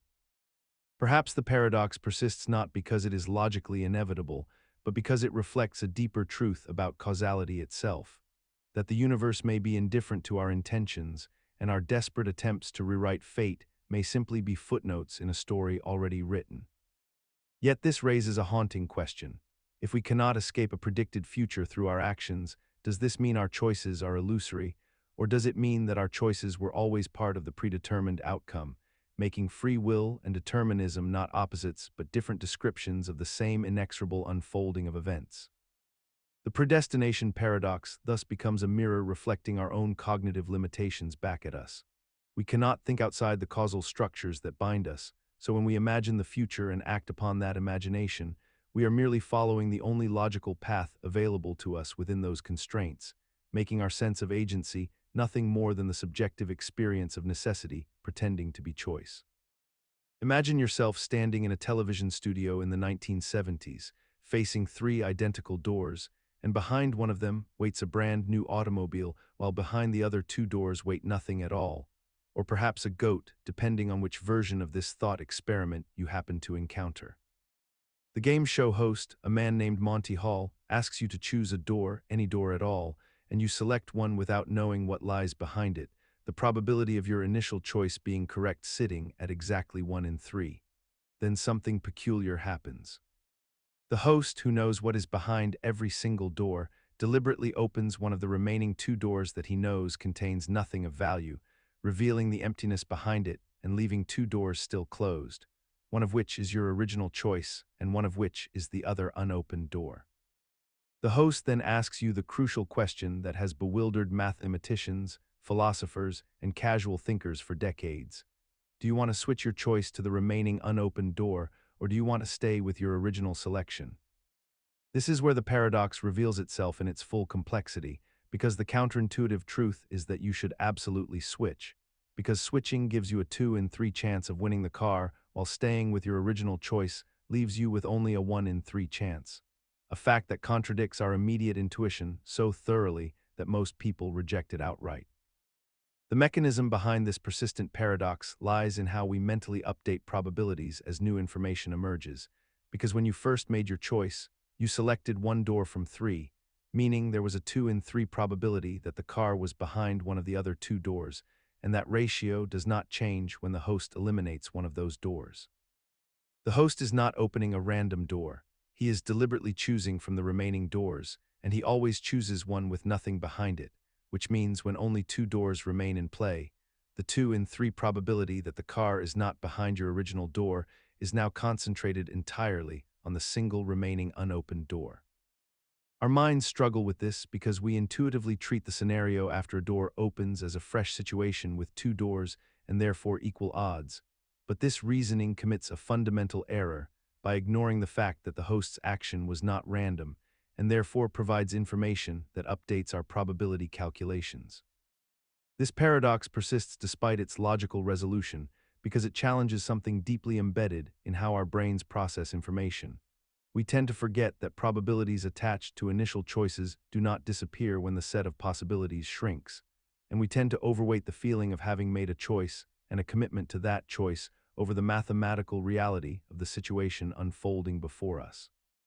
The problem has become so normalized in popular culture that millions of people have encountered it in classrooms, in books, and online, yet it continues to generate surprise and doubt, which speaks to the remarkable staying power of intuitive reasoning and the difficulty we face in overriding our instinctive impulses with pure logic and calculation. Perhaps the most striking demonstration of this cognitive resistance is that even after people understand the mathematics intellectually and accept that switching is correct, they often still feel compelled to stay with their original choice when actually playing the game, revealing the profound gap between abstract knowledge and intuitive decision-making in real-world scenarios. This gap between knowing and doing illuminates a broader truth about human cognition. We are creatures caught between two systems of thought, one that processes the world through pattern recognition and emotional resonance, and another that operates through rigorous logical analysis. And the Monte Hall problem serves as a perfect laboratory for observing this internal conflict in real time. Consider the classical formulation of omnipotence, that quality attributed to entities or beings possessing absolute power without limitation, and contemplate the peculiar logical knot that forms when we attempt to reconcile this concept with the structure of reality itself. The omnipotence paradox typically manifests in questions such as whether an omnipotent being can create an object so heavy that even this being cannot lift it, or whether such a being could restrict its own power or even cease to exist if it so desired. This formulation presents us with a genuine cognitive impossibility, a situation where the very definition of unlimited power seems to generate internal contradictions that cannot be resolved through any rational framework. The paradox has occupied philosophers and theologians for centuries, yet remains unresolved not because we lack intellectual capacity, but because the question itself contains a logical malformation, a categorical error embedded in its fundamental structure. When we examine this carefully, we discover that omnipotence as a concept requires certain logical constraints simply to remain coherent as a meaningful term. An omnipotent being operating within the rules of logic cannot simultaneously create a logical impossibility and maintain its own coherence, yet the paradox demands exactly this impossible synthesis. The mechanism underlying this paradox reveals itself as a conflict between two different frameworks of thinking. Our intuitive understanding of power as the ability to do anything we desire, and the abstract logical reality that some things are inherently impossible, not due to limitation, but due to fundamental contradiction. We have become normalized to this paradox precisely because we rarely stop to examine it, treating omnipotence as a simple concept when it requires extraordinarily careful definition to avoid these logical pitfalls. The paradox persists in human discourse despite its fundamental incoherence because it touches upon something deeply human, our desire to imagine power without boundaries, to conceive of beings or forces beyond the constraints that bind us. Yet the paradox serves as a meditation on the nature of power itself, suggesting that true power might not lie in the ability to violate logic, but in existing harmoniously within rational frameworks, and this insight quietly transforms our understanding of strength and capability in ways we rarely acknowledge. Perhaps this reframing suggests that a truly omnipotent being would not be one who transcends logic, but rather one who understands logic so completely that it can navigate every possible permutation of reality within rational constraints. A being whose power consists not in breaking the rules, but in knowing every conceivable move within them. In this light, omnipotence becomes less about violating the nature of reality and more about achieving perfect alignment with it. And perhaps this is why the paradox has persisted so stubbornly in human thought, not as a flaw in the concept of omnipotence, but as a mirror reflecting our own incomplete understanding of what power truly means, inviting us to reconsider whether absolute dominion over reality might look far different from what our limited imaginations can conjure. When we observe the constraints that govern our own existence, the laws of physics, mathematics, and logic that we cannot transcend yet within which we achieve remarkable things, we glimpse perhaps what omnipotence truly entails, not freedom from the rules of reality, but such profound mastery of them that every limitation becomes an instrument rather than a restriction. In this sense, the paradox dissolves not because we have solved it, but because we have finally asked the right question about what power means when divorced from our primitive intuitions about force and dominion. And in this reorientation, we find that the paradox itself becomes a teaching tool, a philosophical instrument that trains us to recognize when our questions contain hidden assumptions that make them unanswerable, and to understand that the deepest truths often require us to dissolve our pro. Imagine a hotel with an infinite number of rooms, stretching endlessly in both directions, each one occupied by a guest who has already checked in and settled into their stay. Now imagine that a new guest arrives at the front desk, tired from their journey, and asks for a room for the night. The night manager faces an impossible situation by ordinary standards. There are no vacant rooms, yet somehow a solution exists that feels entirely logical once you understand it. The manager simply asks every current guest to move one room over, so the guest in room 1 moves to room 2, the guest in room 2 moves to room 3, and this cascades infinitely down the hallway. Suddenly, room 1 is empty, and the new arrival has their accommodation. But then another bus arrives with 50 new guests, and the same solution applies. Move every current guest 50 rooms down, and all 50 rooms at the beginning become available. Then comes an infinite bus, carrying infinitely many new guests, and yet the hotel manager finds a way to accommodate them all using a mathematical technique called diagonal enumeration, assigning guests to rooms through a systematic pairing process that proves infinite plus infinite still equals infinite, just reorganized. The paradox reveals something profound about the nature of infinity and how our minds struggle to process it, because infinity does not behave like any finite quantity we encounter in our daily lives. When we deal with hotels, buses, and guests in our concrete experience, we operate under the assumption that adding more people to a full space creates an overflow problem, but infinity demolishes this assumption entirely.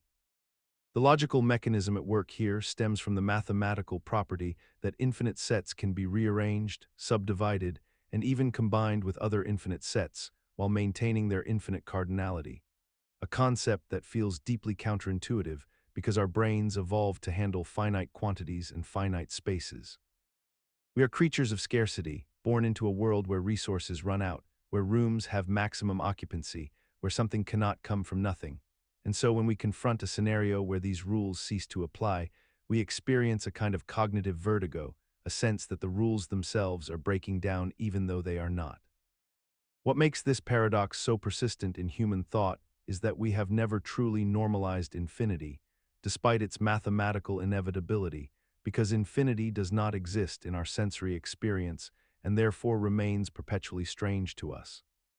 We can understand abstractly that the integers never end, that you can always add one more, that there is no final number, and yet this understanding remains quarantined in the realm of pure mathematics rather than integrated into how we intuitively perceive the world.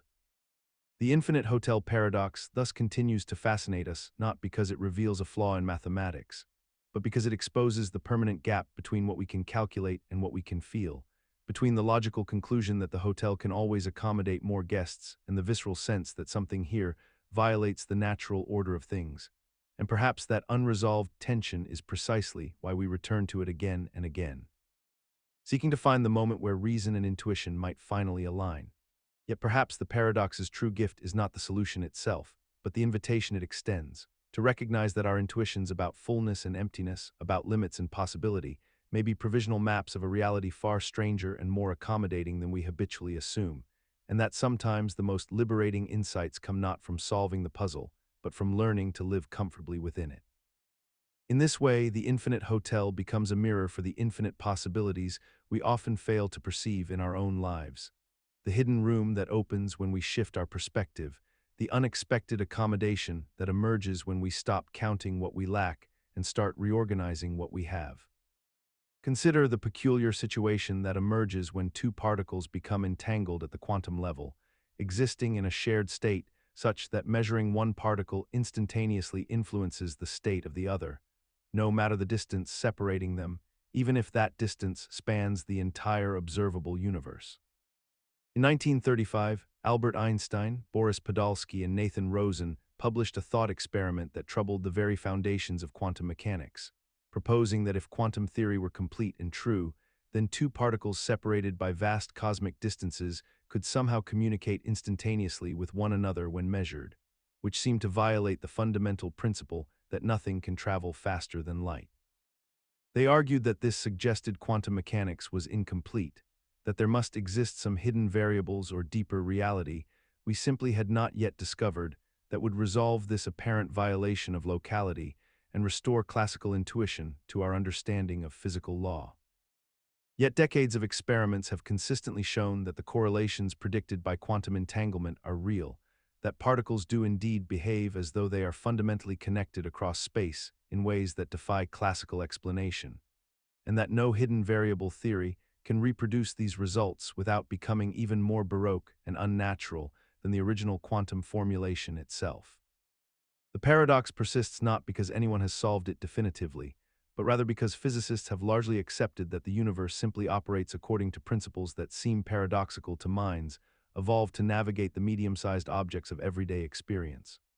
We have normalized the strangeness, incorporated it into our mathematical frameworks, built technologies upon it, and continued forward despite never truly understanding how nature manages this feat. The EPR paradox teaches us that some apparent contradictions may not be paradoxes at all in a universe that exceeds our intuitive grasp, and that mystery need not be resolved to be operationally useful and profoundly accepted. Quantum cryptography and quantum computing now harness this very paradox to perform feats impossible in classical systems, transforming what Einstein saw as a sign of incompleteness into a foundation for technologies that reshape information itself. In this sense, the EPR paradox reveals not a flaw in nature, but rather the limits of our evolved intuitions, a humbling reminder that reality need not conform to our expectations to be true. Perhaps the deepest lesson is that Einstein's discomfort with spooky action at a distance, his intuitive rebellion against quantum mechanics, was itself a product of classical conditioning, a mind shaped by centuries of Newtonian physics insisting that reality must be local, separable, and deterministic, when the universe had always been far more holistic and interconnected than any single framework could capture.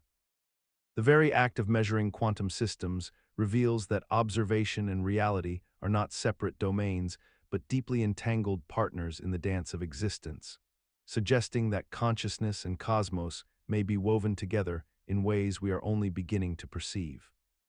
In this light, the EPR paradox becomes not an embarrassment to overcome, but an invitation to expand our metaphysical vocabulary and acknowledge that the universe operates with a subtlety and interconnectedness that rewards humility over certainty.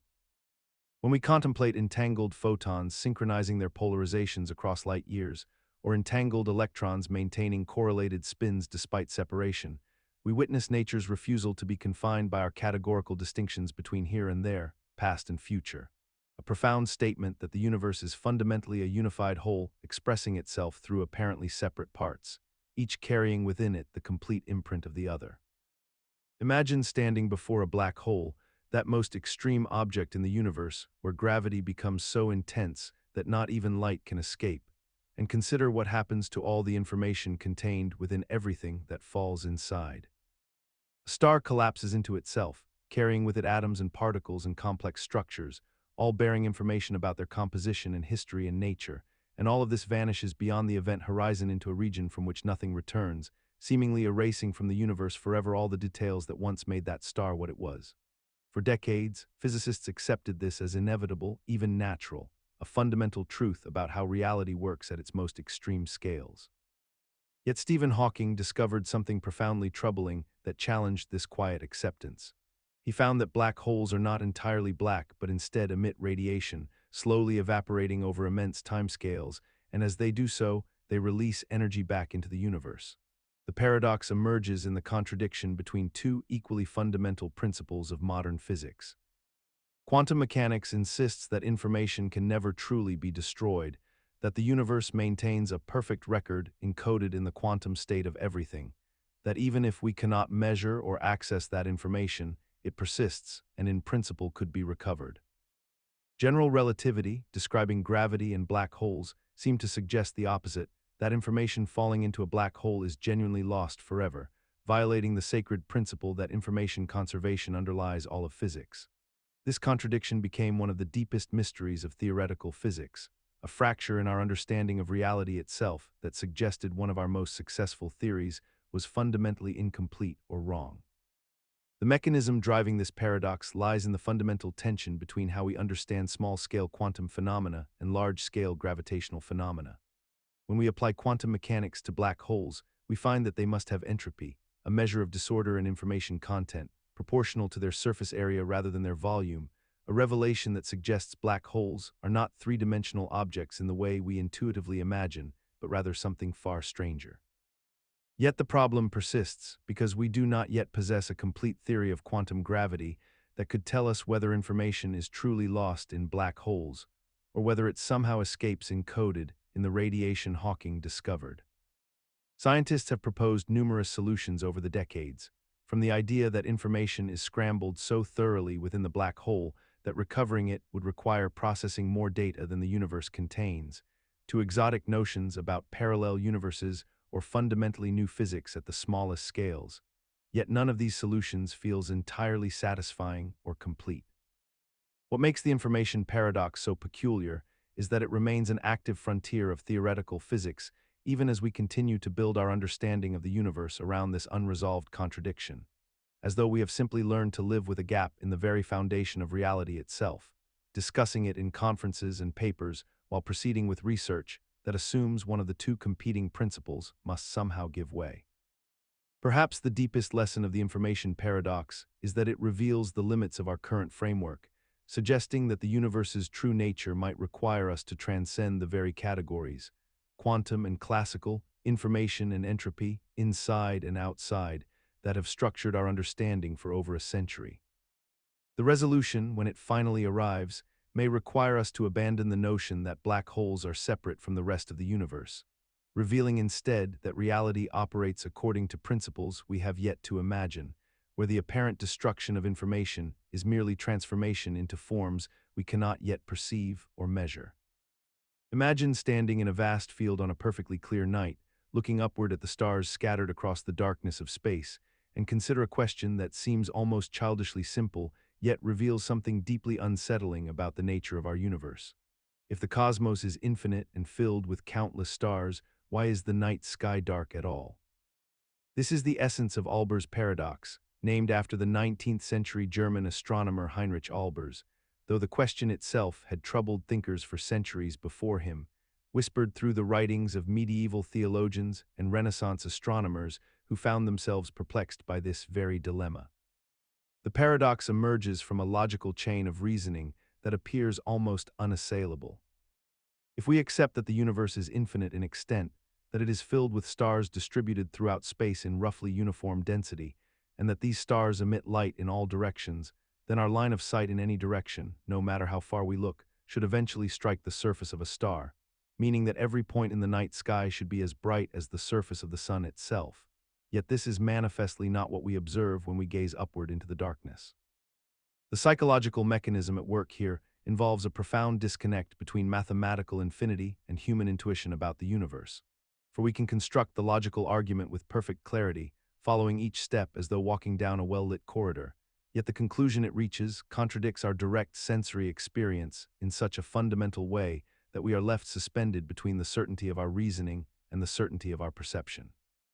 This paradox persists in our collective consciousness not because the puzzle remains unsolved, but rather because its resolution reveals truths about reality that are so strange and counterintuitive that we struggle to integrate them fully into our understanding of existence. The actual answers to Olbers' paradox involve factors that seem almost mundane once explained. The universe we now understand is not infinitely old, but began roughly 13.8 billion years ago with the Big Bang, meaning that light from infinitely distant stars has simply not yet reached us. Additionally, the universe is expanding, which stretches the wavelengths of light from distant galaxies into the infrared spectrum, rendering it invisible to our eyes. And finally, the vast distances involved mean that distant light is extremely dimmed by the inverse square law, spreading thinner and thinner across the expanding void. Yet despite these explanations being well established and scientifically sound, there remains something deeply strange about the fact that the darkness of night contains within it evidence of cosmic expansion, the finite age of the universe, and the fundamental nature of light itself, all woven together in a single simple observation that a child might make while lying in a field and wondering why the heavens are not ablaze with the combined luminescence of infinite suns. In this way, the simple darkness above our heads becomes a window into the deepest structures of reality itself, transforming what might seem like a minor astronomical curiosity into a profound statement about the age, the fate, and the very fabric of the cosmos we inhabit. The night sky's darkness is not an absence of answers, but rather the universe's own elegant proof of its finite beginning and its ongoing transformation. When we contemplate this paradox, we are reminded that the universe often answers our deepest questions not through revelation, but through apparent emptiness, and that sometimes the most profound truths about reality announce themselves most clearly in the spaces between the stars, in the silence that stretches across billions of light years, where the absence of light speaks as eloquently as its presence ever could. This paradox teaches us that the universe communicates through what we do not see as much as through what we do, inviting us to read meaning in the darkness itself. Consider the ancient Greek philosopher Zeno, who stood in contemplation of a simple yet troubling scenario. An archer draws back a bowstring, and releases an arrow toward a distant target. And as we watch this arrow traverse the space between its origin and its destination, Zeno posed a question that would haunt philosophers for millennia. At any single moment in time, at any infinitesimal instant, the arrow occupies a specific position in space, and at that precise moment it is not moving, for movement requires the arrow to occupy a different position during that same instant, which it cannot do, and if the arrow is not moving at any given moment, then it cannot be moving at all, for all of time is composed entirely of these individual moments. And yet we clearly observe the arrow flying through the air toward its target with undeniable velocity and purpose. This is the heart of Zeno's arrow paradox, a meditation on the apparent contradiction between the discrete nature of space and time and the continuous reality of motion that we witness every single day. The mechanism underlying this paradox rests upon a fundamental confusion about the nature of instantaneous velocity and the relationship between static position and dynamic motion. For at any given moment, the arrow indeed occupies a specific location, but modern mathematics and physics have resolved this tension through the concept of the derivative, which allows us to define velocity not as movement within a single instant, but rather as the limit of the change in position over increasingly smaller intervals of time. Yet despite this mathematical resolution having existed for centuries, the paradox persists in the human imagination, not because we continue to believe the arrow cannot move, but because something in the paradox touches upon a deeper unease we feel about the nature of existence itself. The strange notion that reality might be fundamentally discrete rather than continuous, that beneath the smooth flow of time and space, there might exist an atomic structure that challenges our intuitive understanding of how anything can change at all. We have normalized this resolution, incorporated it into our understanding of calculus and physics, taught it in classrooms around the world, and yet the paradox survives because it speaks to something more than a mere logical puzzle. It represents the eternal gap between how reality appears to us in our direct experience and how we must think about it in our rigorous moments of analysis, between the flowing arrow and the static positions it occupies, between becoming and being, and this tension, though intellectually resolved, continues to echo through our consciousness as a reminder that the world is far stranger than our everyday perceptions allow us to comprehend. Perhaps this is why quantum mechanics, with its own paradoxes of observation and superposition, feels so deeply unsettling to us, because we are still grappling with the same ancient question Zeno posed, whether reality is fundamentally knowable through the lens of discrete, measurable moments, or whether some essential aspect of existence slips through the net of our analysis, remaining forever beyond the reach of our equations and definitions. And so the arrow, in its flight, remains both a solved problem and an enduring mystery, a perfect symbol for how human knowledge advances not by eliminating our deepest questions, but by learning to live productively within them, to build technologies and theories that work despite our lingering uncertainties about what it all ultimately means. In this light, Zeno's arrow becomes a teacher of humility, reminding us that the most profound insights often arrive not as final answers, but as invitations to think more carefully about what we thought we already understood, and that perhaps the deepest wisdom lies not in resolving paradoxes, but in learning to appreciate the questions they illuminate about the very structure of reality itself. Imagine standing at one end of a long hallway and attempting to walk to the opposite end, and as you contemplate this seemingly simple journey, you find yourself trapped in a peculiar logical puzzle that has haunted philosophers for more than 2,000 years. Before you can complete the full journey across the hallway, you must first traverse half of that distance, and before you can reach that midpoint, you must travel half of that remaining distance, and before accomplishing that, you must cover half of that distance again, and this process of dividing the remaining space into two equal parts continues infinitely, suggesting that you would need to complete an infinite number of steps before ever arriving at your destination. Since it appears logically impossible to complete an infinite number of tasks in any finite amount of time, the paradox suggests that motion itself must be impossible. Yet we observe with our own eyes that motion occurs constantly all around us, and we ourselves move effortlessly through space without consciously calculating these infinite subdivisions. The mechanism behind this paradox operates through the human tendency to treat mathematical divisions as if they represent temporal requirements of equal weight, assuming that each division must consume a proportional amount of actual time, when in reality, while the number of divisions approaches infinity, the time required to complete each successive division approaches zero correspondingly, and the sum of these infinite divisions equals a finite whole. Our minds struggle to intuitively grasp infinite series and convergence, and we naturally assume that infinite tasks require infinite time, an assumption that feels logically sound until we examine it through the lens of mathematical reality. What makes this paradox particularly fascinating is that despite its resolution being well understood in modern mathematics and physics, the conceptual discomfort persists in our consciousness, and we have come to accept motion without fully resolving the underlying logical tension that Zeno originally posed. We navigate our lives treating space and time as continuous rather than infinitely divisible, and we have normalized this apparent contradiction without ever fully integrating its resolution into our intuitive understanding of how the world functions. Perhaps this unresolved tension reveals something profound about the human mind itself.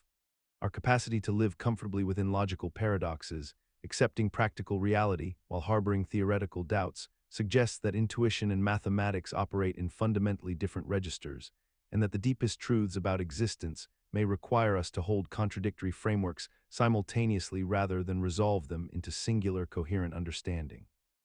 This paradox thus becomes a mirror reflecting the fundamental gap between how we think and how the universe actually operates, a gap we traverse daily without resolution, much like Achilles pursuing the tortoise, perpetually closing the distance while never quite reaching the philosophical satisfaction of complete understanding.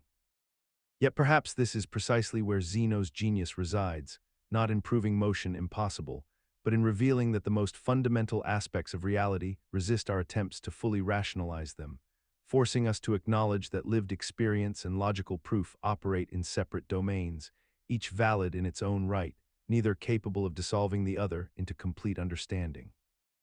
And in this space between domains, between the mathematician's infinite series and the child's simple run across the room, we find the true paradox. Not that motion is impossible, but that consciousness itself seems fundamentally divided, forever witnessing reality through two incompatible lenses simultaneously, each reflecting a truth the other cannot contain. This bifurcation of understanding manifests whenever we confront the boundary between the infinitesimal and the infinite, reminding us that perhaps the deepest wisdom lies not in resolving paradoxes, but in learning to inhabit them with intellectual grace. Imagine standing in a library and attempting to define what makes a number interesting, and in that attempt you create something that cannot logically exist. This is the essence of the Barber Paradox, a deceptively simple logical contradiction that emerges when language itself becomes the tool we use to describe mathematical objects.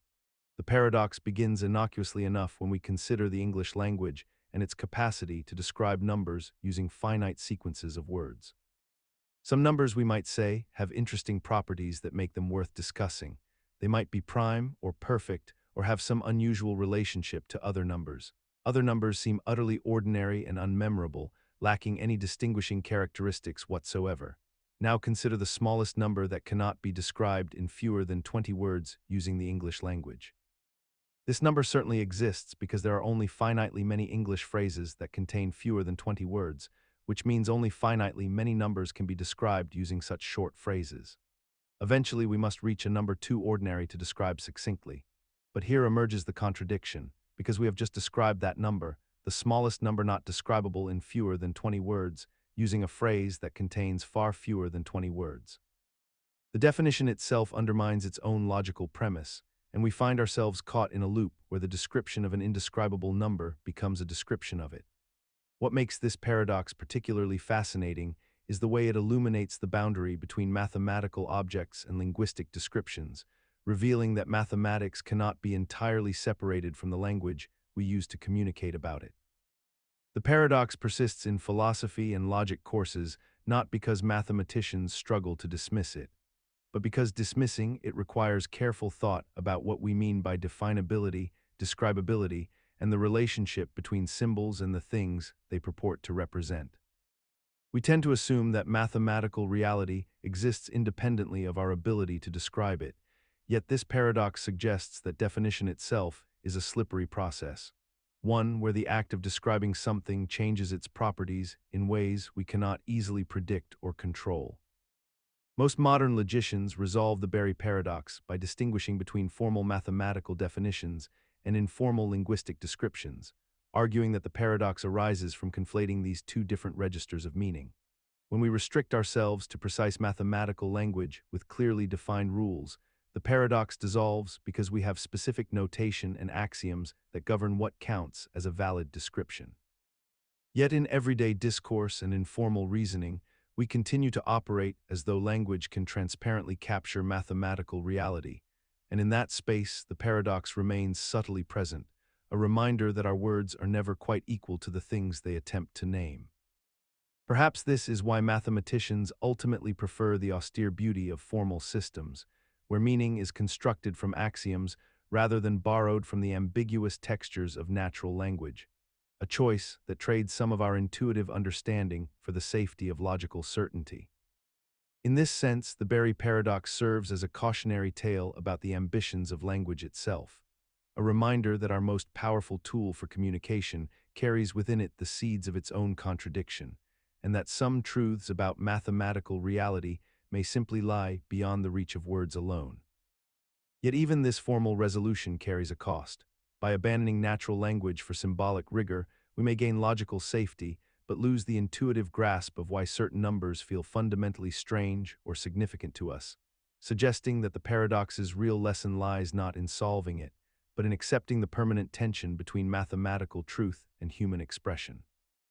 Consider for a moment the remarkable disconnect that roboticist Hans Moravec observed in the 1980s when he began experimenting with artificial intelligence and machine vision.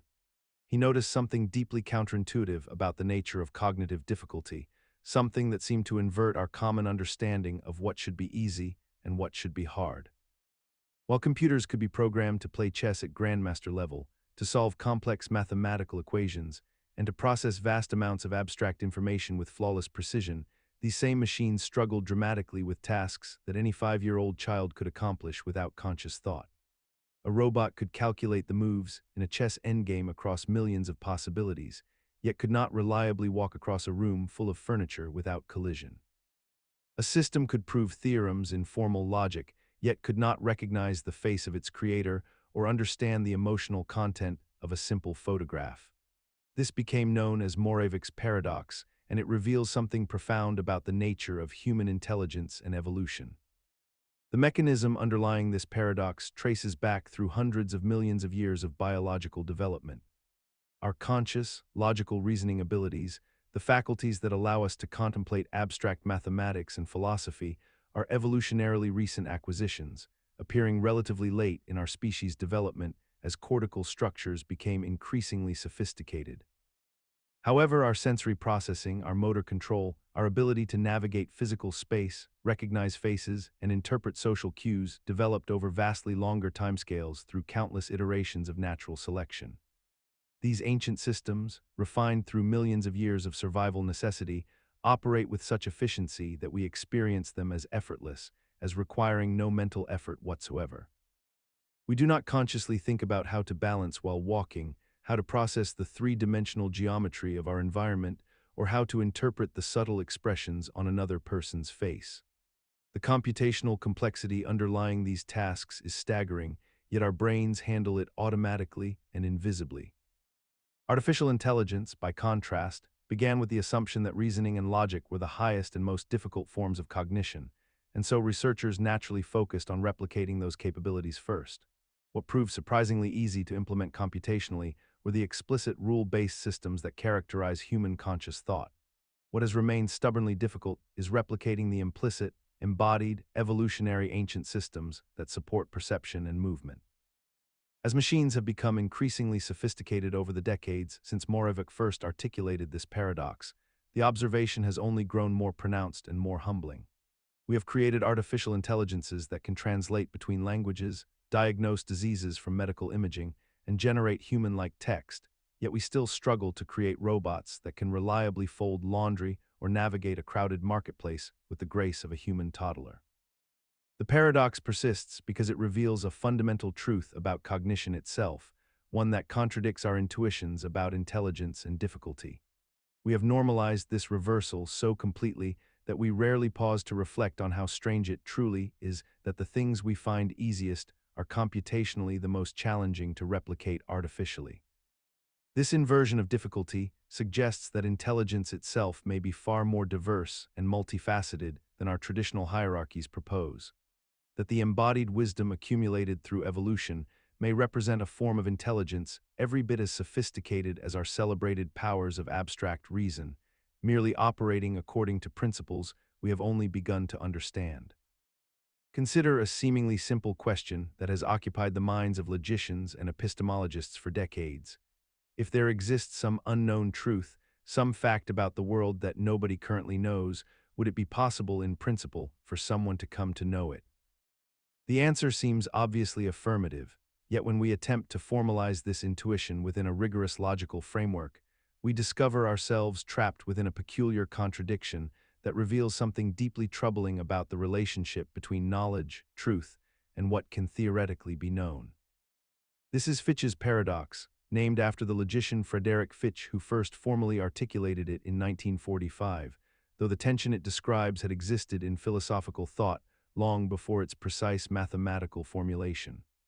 The paradox begins with two seemingly innocuous and widely accepted principles that govern how we think about knowledge and truth.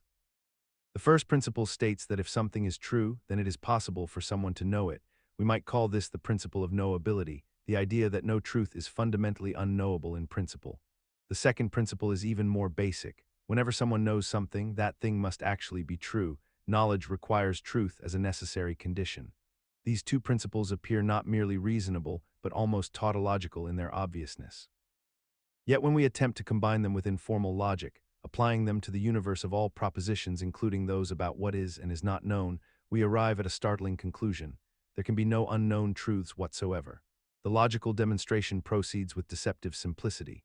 Assume that there exists some proposition P that is true but unknown. Nobody currently knows P, yet P accurately describes some feature of reality. According to our first principle, if P is true, then it must be knowable in principle, meaning it is logically possible for someone to come to know P. Now consider the compound proposition. P is true and nobody knows that P is true. This compound statement, if true, would itself be an unknown truth, something true but not yet known by anyone. But applying our knowability principle again, this compound statement should also be knowable. If it is knowable, then by definition it is possible for someone to come to know it. Yet here lies the tension. If someone actually comes to know this compound statement, then they would know both that P is true and that nobody knows P is true. But the moment they know P, the second part of the compound statement becomes false. It is no longer true that nobody knows P because they themselves now know it. This creates a self-refuting loop, where the very act of knowing what we assume to be unknown makes what we know become false. The paradox reveals itself through this impossible circularity. Our two innocent principles together seem to entail that either all truths are currently known or no unknown truths can exist. The mechanism that generates this peculiar logical trap operates at the intersection of epistemology and formal logic, where our ordinary language expressions about knowledge and truth begin to behave in unexpected ways when subjected to mathematical precision. When we say something is unknowable, we typically mean that no finite human minds could ever come to know it given our cognitive limitations and the structure of reality. But Fitch's paradox operates at a higher level of abstraction, discussing logical possibility rather than practical possibility, and in the realm of pure logic, the distinction between these layers becomes crucial. The paradox persists despite numerous philosophical attempts to resolve it because it touches upon fundamental questions about whether knowledge itself is a property that can be quantified and reasoned about using the same logical tools we apply to other domains. Different schools of thought have proposed various escape routes. Some argue that the knowability principle is simply false and that many truths may be forever unknowable even in principle. Others contend that our logical framework is. In the early 1700s, the Italian mathematician and astronomer Galileo Galilei found himself contemplating a peculiar mathematical truth that would challenge the very foundations of how we understand infinity and the nature of whole numbers themselves. He observed that while the positive integers, 1, 2, 3, 4, 5, and so forth, are clearly only a subset of all integers, including negative numbers and zero, there exists a perfect one-to-one correspondence between them, meaning we can match every positive integer with a unique square number in an endless pairing that suggests both sets are somehow equally infinite in size. The paradox emerges from this uncomfortable realization. The set of perfect squares is definitionally smaller than the set of all positive integers, since most integers are not perfect squares, yet mathematically they possess the same cardinality or infinite magnitude, a conclusion that violates our intuitive understanding that the whole should always be greater than its parts. When we examine the mechanism driving this peculiar mental discomfort, we discover that our brains evolved to navigate finite quantities in concrete spaces, and infinity itself represents a domain where our evolved intuitions catastrophically fail us. We are accustomed to thinking that if set A is a proper subset of set B, then it must be smaller than B in every meaningful way. Yet infinity exposes the limitations of this assumption by revealing that size becomes difficult to define when dealing with boundless collections. The psychological mechanism underlying our resistance to accepting Galileo's conclusion involves a fundamental category error in our thinking, where we attempt to apply the logic of finite arithmetic to infinite domains where such logic simply does not hold. Our minds instinctively rebel against the idea that a part can equal the whole, having never encountered such a scenario in the natural world where we developed our intuitions about quantity and magnitude. What makes this paradox particularly resilient despite our modern understanding of transfinite mathematics is that it speaks to a deep asymmetry between our logical knowledge and our embodied experience, revealing that no amount of intellectual comprehension can fully reconcile the paradox with the intuitions hardwired into our sensory perception and evolutionary history. Even when a mathematician fully accepts that the set of perfect squares has the same cardinality as the positive integers, she may still feel a residual unease when contemplating this fact, a lingering doubt that persists in the intuitive mind even as the rational mind surrenders to the logic of infinite sets. This gap between intellectual acceptance and intuitive resistance remains one of the most fascinating windows into how our evolved cognition struggles to accommodate truths that exist beyond the boundaries of our ancestral environment. The same cognitive friction appears across mathematics whenever we encounter infinite sets, whether contemplating how the rational numbers, despite their density on the number line, possess the same cardinality as the sparse integers, or how the infinite hotel of Hilbert's paradox can always accommodate one more guest despite being completely full. In this sense, Galileo's observation was not merely a mathematical curiosity, but a harbinger of the conceptual revolutions that would follow, revealing that infinity demands we abandon our intuitive arithmetic and embrace a new mathematics built on foundations that our ancestors never needed to construct. The recognition that infinity operates by different rules than finite quantity ultimately forced mathematicians to develop entirely new frameworks, from Cantor's transfinite numbers to modern set theory, transforming what began as a paradox into a scaffold for understanding the hierarchies and structures that infinite mathematics reveals, reminding us that our greatest intellectual advances often begin when our intuitions most loudly protest against reality. Consider the peculiar world of adjectives and their strange relationship with themselves, a linguistic puzzle that emerges when we attempt to categorize the very words we use to describe things. The Grelling-Nelson Paradox begins with a simple distinction, one that seems innocent enough when we first encounter it. We might separate adjectives into two groups, those that describe themselves and those that do not. An adjective like short is not short itself. It is a word made of letters, and so it falls into the category of autological words, or rather heterological words, those that do not apply to themselves. Conversely, polysyllabic contains multiple syllables and therefore describes itself perfectly, making it autological, a word that possesses the very quality it names. This framework feels orderly and logical until we introduce the critical question: is the word heterological itself heterological? If heterological describes words that do not apply to themselves, and we ask whether this word applies to itself, we enter a recursive loop of impossible proportions. If heterological is heterological, then by definition it must be a word that does not apply to itself, which would make it autological, creating an immediate contradiction. Yet if heterological is autological, meaning it does apply to itself, then it must be heterological, spiraling back into the opposite contradiction.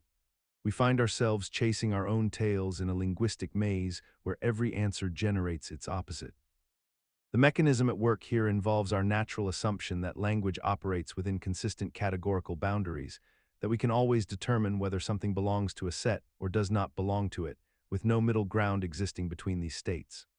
We expect that any meaningful distinction, when applied rigorously, should yield coherent results, yet self-reference introduces a peculiar instability into our logical systems.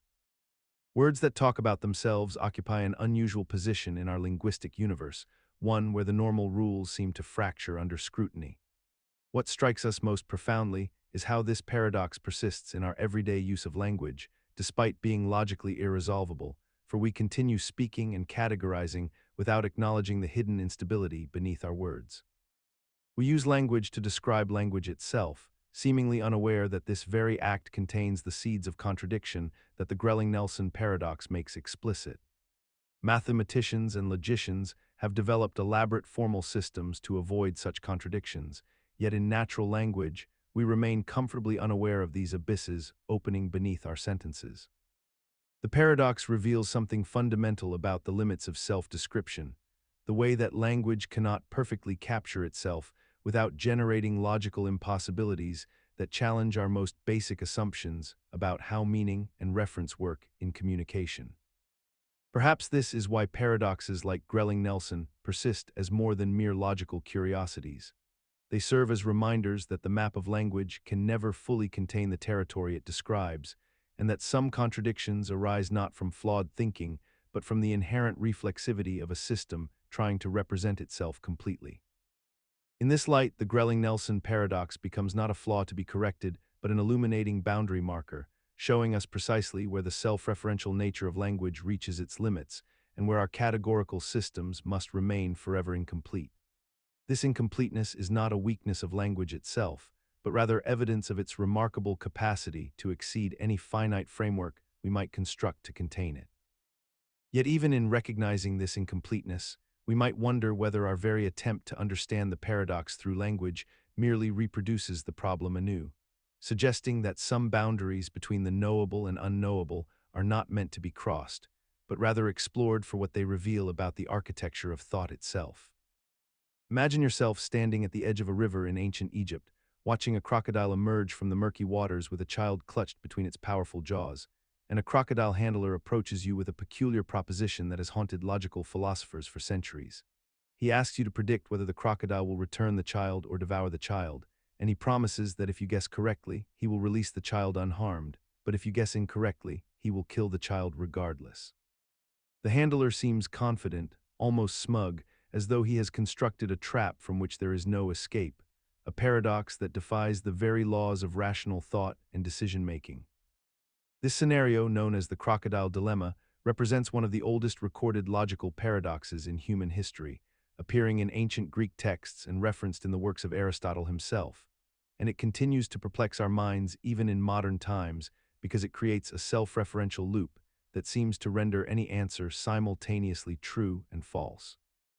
If you predict the crocodile will return the child, and the handler releases the child as promised, then your prediction was correct and the logic holds. But if you predict the crocodile will return the child and the handler decides to kill the child anyway, your prediction becomes false, which should have triggered a different outcome according to the original rules, creating an impossible contradiction. The psychological mechanism underlying this dilemma operates by exploiting the assumptions we make about promises, certainty, and the nature of prediction itself. Because we assume that a prediction about the future can be made with sufficient confidence to bind a promise to it, yet the dilemma deliberately creates a scenario where the outcome of your prediction directly determines whether the conditions of the promise will be honored or violated. What makes this paradox so deeply unsettling is that it reveals a fundamental flaw in how we construct logical systems. We have built our entire framework of reason upon the assumption that consequences follow naturally from actions, that if you tell the truth about what will happen, reality will cooperate with your honesty. Yet the crocodile handler has constructed a scenario where telling the truth about the future actively prevents that truth from occurring, turning your correct prediction into a false one through the very act of making it. We tend to normalize this dilemma by dismissing it as a mere logical game with no real-world application, a clever parlor trick that demonstrates the limitations of self-referential language rather than a genuine philosophical problem. Yet in doing so, we ignore the fact that this paradox reveals something profoundly true about the relationship between prediction, promise, and control, because every time we make a promise contingent upon a future event. Every time we say we will do something if a certain condition is met, we are essentially entering into a crocodile handler's agreement with reality itself. And perhaps this is why the dilemma has endured for millennia, not because it is unsolvable, but because it mirrors the fundamental uncertainty of human existence itself, where our attempts to control outcomes through logic and foresight often collapse under the weight of their own self-awareness, leaving us to wonder whether the crocodile handler's true trap was never the paradox at all, but rather our desperate belief that one exists. In this light, the crocodile dilemma becomes less a puzzle to solve and more a mirror held up to our own cognitive architecture, revealing how we construct meaning through the illusion of certainty, even when faced with genuinely indeterminate futures. Perhaps the crocodile handler's greatest insight was understanding that the deepest paradoxes are not flaws in logic itself, but rather faithful reflections of the irreducible complexity embedded within the act of knowing and choosing. Imagine yourself in a room with just 23 other people, a modest gathering of strangers or acquaintances assembled for no particular reason, and consider for a moment the probability that at least two of you share the same birthday, the same month and day, not accounting for the year in which you were born. Most people, when asked to estimate this probability, will suggest something quite modest, perhaps around 5 or 10%, maybe even lower depending on how they intuitively calculate the odds. Yet the mathematical reality is far more startling than this intuitive assessment, for when you actually work through the combinatorial possibilities, the probability that two people in that group of 23 share a birthday is not merely modest, but rather exceeds 50%, climbing to approximately 51%, a threshold that most minds resist accepting upon first consideration. This is the birthday paradox, a phenomenon that has fascinated mathematicians, statisticians, and anyone confronting the gap between intuition and mathematical reality for decades, and it persists in defying the expectations of even those who have learned the explanation multiple times. The mechanism underlying this counterintuitive result emerges from a fundamental misunderstanding of how probability compounds across multiple possibilities. When we think about whether our birthday matches someone else's birthday, we tend to focus on one-to-one comparisons, imagining ourselves as the reference point and calculating the probability that each other person shares our specific birthday, which is indeed approximately 1 in 365, or about 0.3%. This linear thinking about comparison creates an anchored perspective that dramatically underestimates the true mathematical landscape. However, in a room of 23 people, we are not merely making 23 comparisons, but rather calculating all possible pairs of comparisons. And the number of unique pairs that can be formed from 23 people is not 23, but rather 253, each of these pairs representing an independent opportunity for a birthday match to occur. As the number of possible comparisons multiplies, the probability that at least one match occurs increases dramatically, following an exponential curve that catches our intuition completely off guard, because our minds are calibrated to think about probabilities in linear terms, not in the multiplicative terms that actually govern how independent events combine. The resilience of this paradox, its continued ability to surprise us even when we consciously know the explanation, reveals something profound about the architecture of human intuition and the peculiar vulnerability of our statistical reasoning. We encounter the birthday paradox repeatedly throughout life, in classes and articles and popular science discussions, yet it continues to provoke genuine surprise, because the gap between intuitive expectation and mathematical reality is so viscerally disorienting that merely knowing the correct answer does not necessarily update our gut-level understanding. The paradox has become almost naturalized into the fabric of mathematical folklore, a reliable source of wonderment that sits comfortably alongside other counterintuitive truths. And perhaps this very comfort with the paradox as a cultural phenomenon has made it easier to accept without truly internalizing the profound implication it holds, which is that our brains are not naturally equipped to reason accurately about probability. Particularly when scenarios involve multiple simultaneous comparisons that operate beneath the threshold of conscious enumeration. This limitation extends far beyond birthday calculations into domains where accurate probabilistic reasoning becomes consequential. In medicine, where doctors must evaluate the likelihood of rare disease combinations. In security, where system designers must account for unexpected collision possibilities. And in law, where jurors struggle to properly weight the significance of coincidental matches in evidence, often ove. Imagine a hospital that needs to choose between two surgical teams, and the hospital administrator presents you with a compelling statistic. Team A has a higher overall success rate than Team B, so naturally Team A should handle more procedures. But then a curious thing happens when you examine the data more carefully, separating the results by the type of surgery performed. When you look at simple procedures alone, Team B actually has a higher success rate than Team A. When you look at complex procedures alone, Team B again has a higher success rate than Team A, yet somehow, when you combine all procedures together, Team A is superior. This is Simpson's paradox, a phenomenon where a trend appears in several different groups of data, but the opposite trend appears when these groups are combined, creating a deeply unsettling reversal that seems to violate the very logic of mathematics itself. The paradox emerges from an invisible distortion hiding within the data structure, one that remains invisible until you know to look for it. In the surgical example, the source of this inversion is that Team A performs far more complex procedures, which have lower success rates regardless of who performs them, while Team B concentrates on simpler procedures with naturally higher success rates. When you weight the overall averages without accounting for this crucial imbalance in case distribution, the apparent superiority of Team A materializes from pure statistical artifact rather than genuine clinical skill. The psychological mechanism that makes Simpson's paradox so persistently confounding is that we naturally assume aggregate statistics are reliable summaries that capture the full truth of a situation.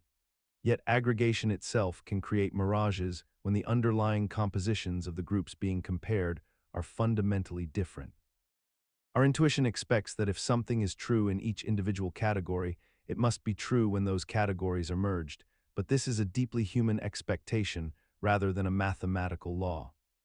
The paradox reveals that correlation and causation become even more treacherous when hidden variables influence how data distributes across categories. What makes Simpson's paradox particularly insidious in contemporary life is that modern decision-making increasingly relies on aggregate metrics without transparent examination of their underlying composition. Policymakers might compare employment rates across regions and draw conclusions about which approaches work best, yet the true driver might be differences in population composition or industrial structure rather than policy effectiveness. Marketing departments might celebrate improving customer satisfaction scores while simultaneously losing market share, not realizing that their most satisfied customers represent a shrinking proportion of their client base. Educational administrators might observe that overall graduation rates increase, while demographic disparities also increase simultaneously, a troubling paradox that demands deeper investigation into changing enrollment patterns.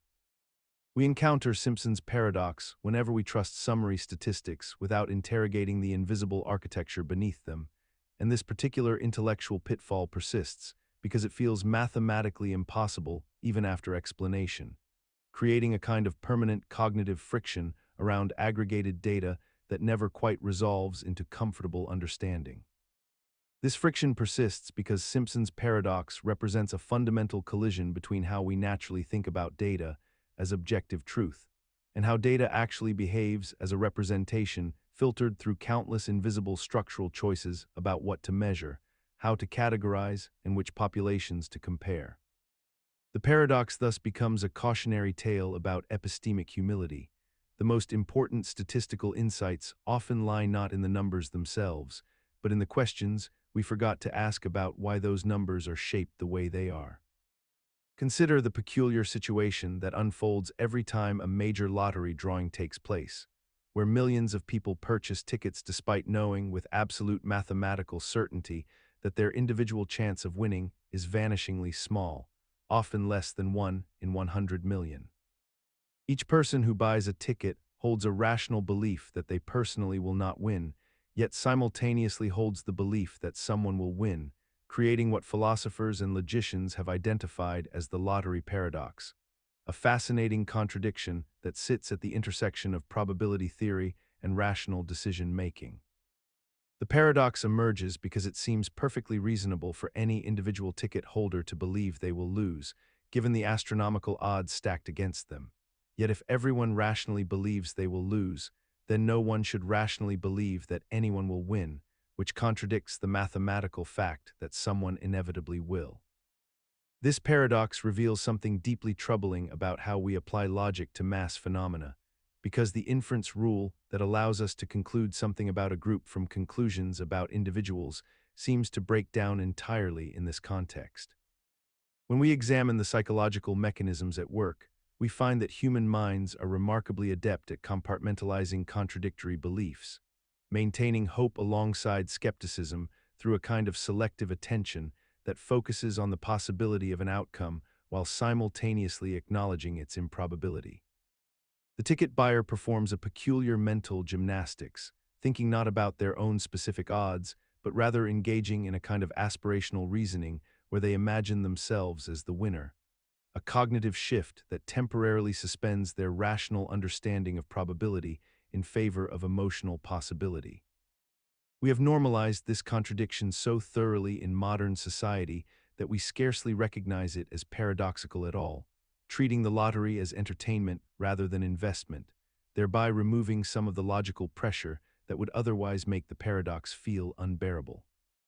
The persistence of this paradox in human affairs suggests that our rational faculties are not designed to handle certain types of collective problems with individual components, and that the gap between what we know statistically and what we believe individually remains one of the most stubborn features of human consciousness. Perhaps this is why the lottery paradox persists across cultures and centuries.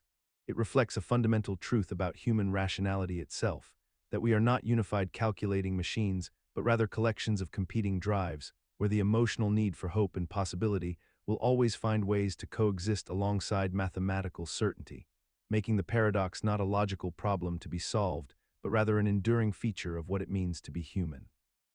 In this light, the lottery paradox becomes less a failure of reasoning and more a revelation about the architecture of human cognition itself, that our minds evolved not to achieve perfect logical consistency, but to navigate a world of radical uncertainty where hope and calculation must somehow coexist. We see this same pattern repeating across countless domains: the student who studies hard yet fears failure, the investor who diversifies while hoping for outsized returns, the person who takes safety precautions while believing nothing bad will happen to them. The lottery paradox thus serves as a window into how human rationality operates not as a monolithic system, but as a layered phenomenon where statistical knowledge, emotional aspiration, and practical decision-making exist in productive tension rather than perfect alignment, suggesting that our capacity to hold such contradictions may itself be essential to navigating the profound uncertainties that define existence. The lottery paradox thus reminds us that rationality itself may be less about achieving perfect consistency and more about achieving workable solutions to the problems we actually face. Consider the peculiar moment when someone says aloud, "It is raining outside, but I do not believe it is raining outside," and in doing so, they create a statement that is logically coherent yet psychologically absurd, a contradiction that exists not in the words themselves, but in the very act of asserting them together. This is Moore's paradox, named after the 20th century philosopher George Edward Moore, who first identified this strange logical phenomenon that seems to expose a fundamental gap between what we can say and what we can meaningfully assert. The paradox reveals itself most clearly when we examine it in the first person, present tense, for there is something deeply unsettling about declaring a fact while simultaneously denying belief in that fact, as though the speaker possesses knowledge they refuse to accept, or accepts a reality they claim not to know. The mechanism that makes this paradoxical operates at the intersection of semantics and pragmatics, between the literal meaning of words and the implied commitments we make when we speak them. When someone asserts a statement, they are not merely reporting information like a neutral recording device.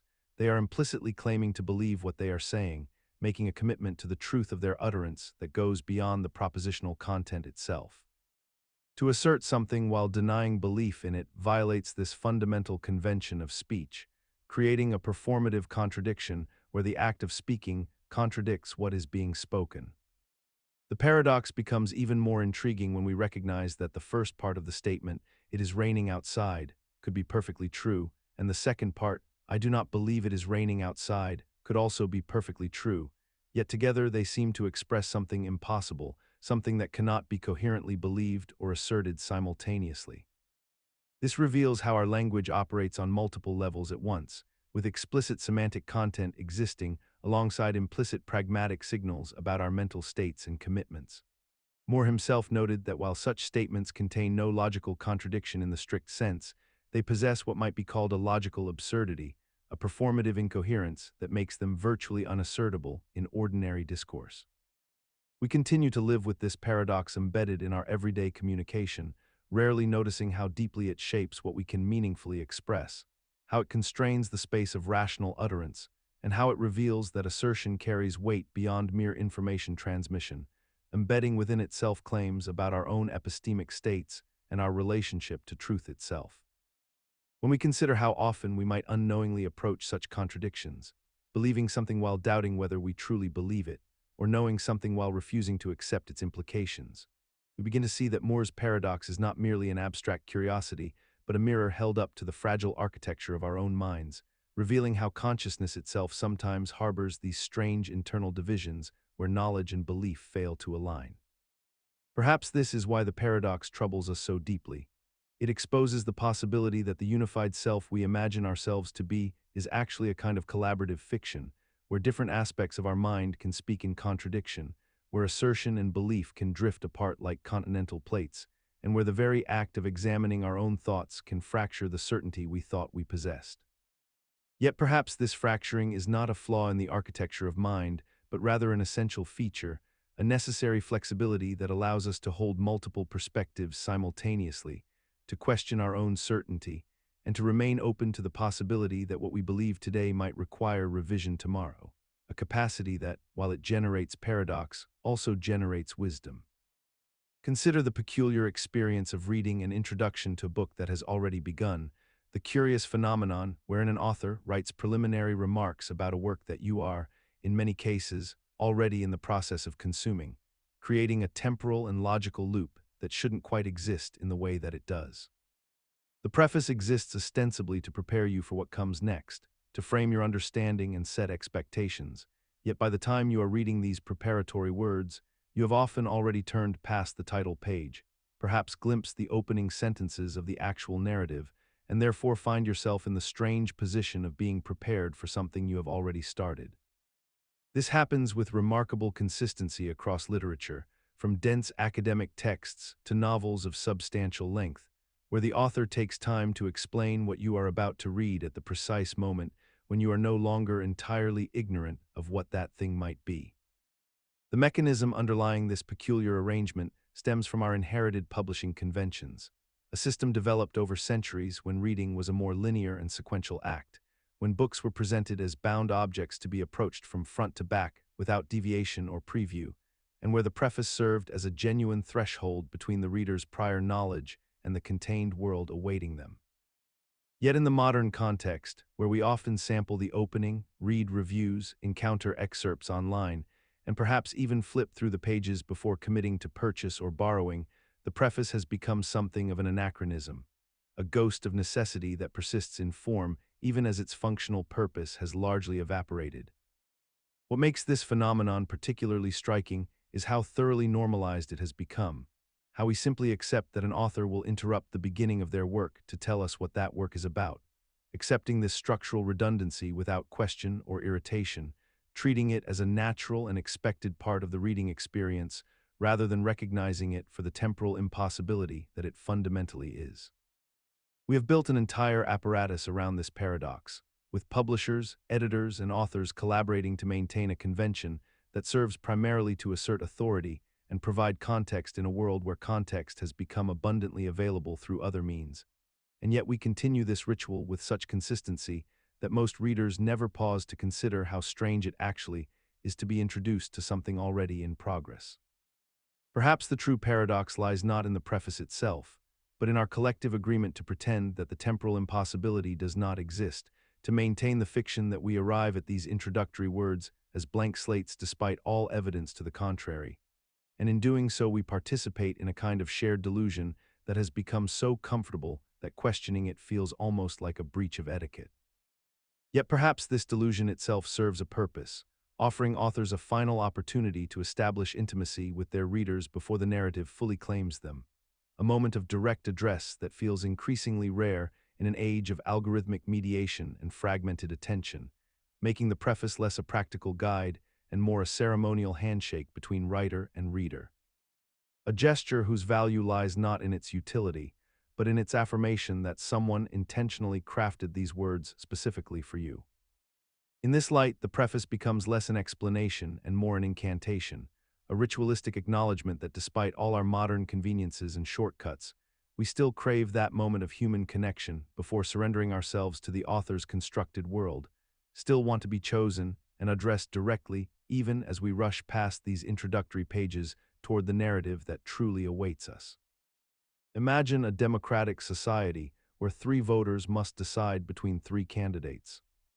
Candidate A, Candidate B, and Candidate C. The first voter prefers A over B, and B over C, establishing a clear ranking of A, then B, then C. The second voter prefers B over C, and C over A, creating the ranking B, then C, then A. The third voter prefers C over A, and A over B, resulting in the ranking C, then A, then B. Now, when we apply the democratic principle of majority rule to determine the collective preference, something deeply unsettling emerges.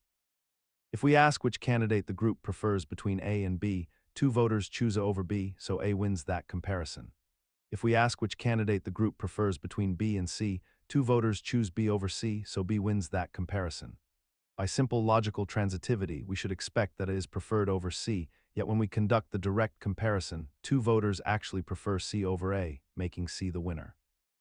The group's collective preferences form a perfect cycle with no clear winner, contradicting the fundamental assumption that rational individual preferences should aggregate into rational collective preferences. This is the Condorcet Paradox, discovered by the Marquis de Condorcet in 1785, a mathematician and social theorist who recognized that majority rule voting could produce outcomes that violate basic logical consistency. The mechanism underlying this paradox rests on the mathematical properties of preference aggregation rather than any psychological confusion or irrational thinking by individual voters.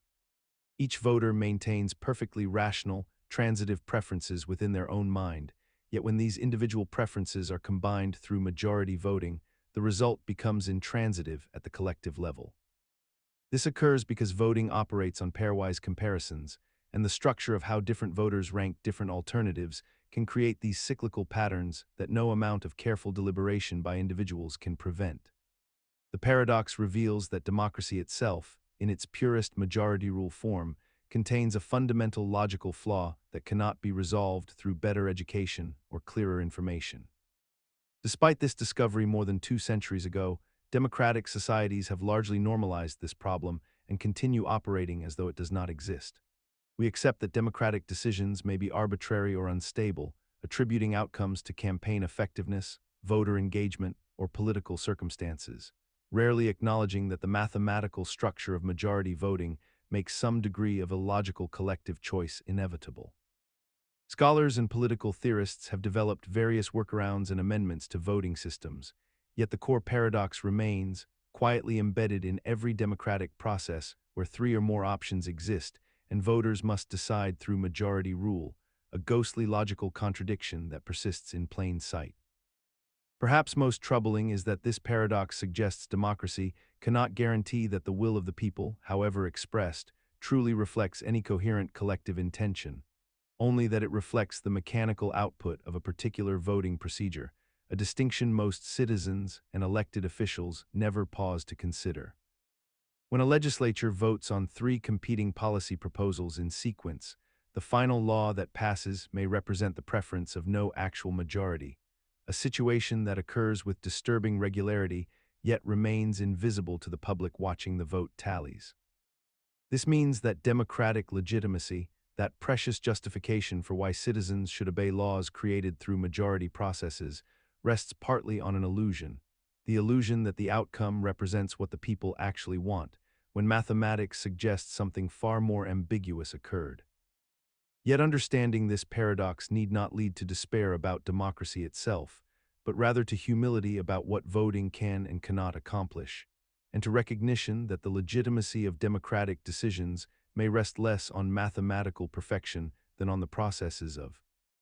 Imagine yourself in a quiet room where you are presented with an urn containing exactly 100 balls, and you are told that some of these balls are red while the remainder are black, though the precise distribution remains unknown to you. A second urn sits beside it, and this one you know with certainty contains 50 red balls and 50 black balls in perfect equilibrium. You are offered a choice in the first scenario. You may draw a ball from either urn, and if it is red, you win a substantial prize, while if it is black, you win nothing. Most people, when faced with this decision, choose to draw from the second urn where the odds are explicitly known to be 50%, even though mathematically both urns should offer identical expected value if we assume no reason to believe the unknown urn is biased toward one color or another. Then the scenario shifts slightly. Now you are told that if you draw a black ball instead, you will receive the prize, and suddenly, remarkably, people continue to prefer the urn with known probabilities, selecting it for both scenarios despite the logical contradiction this preference creates. This is the Ellsberg Paradox, first articulated by economist Daniel Ellsberg in 1961, and it reveals a fundamental fissure between how we believe we make decisions and how we actually make them when confronted with genuine uncertainty.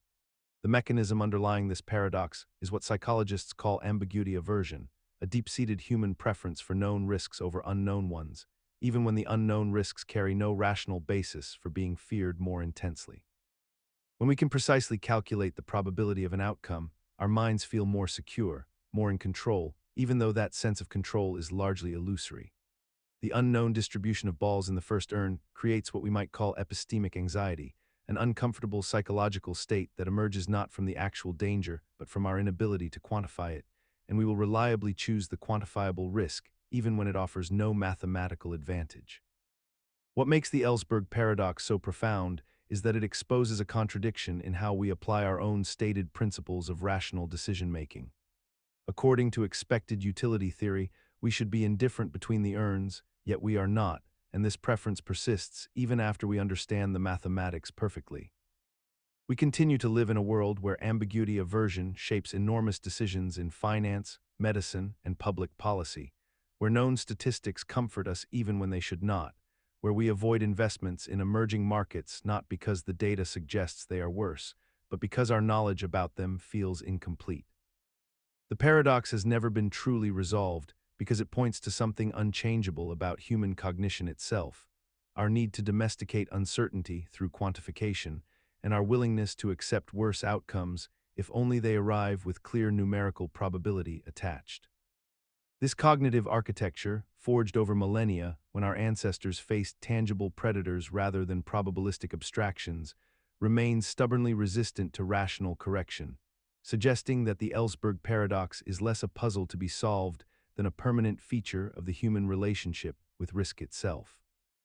Perhaps this explains why we gravitate toward diversified index funds despite their mediocrity, or why medical patients often prefer treatments with published success rates over experimental therapies that might be superior, or why governments invest in familiar infrastructure rather than novel solutions to climate change. We are willing to sacrifice optimization at the altar of comprehensibility.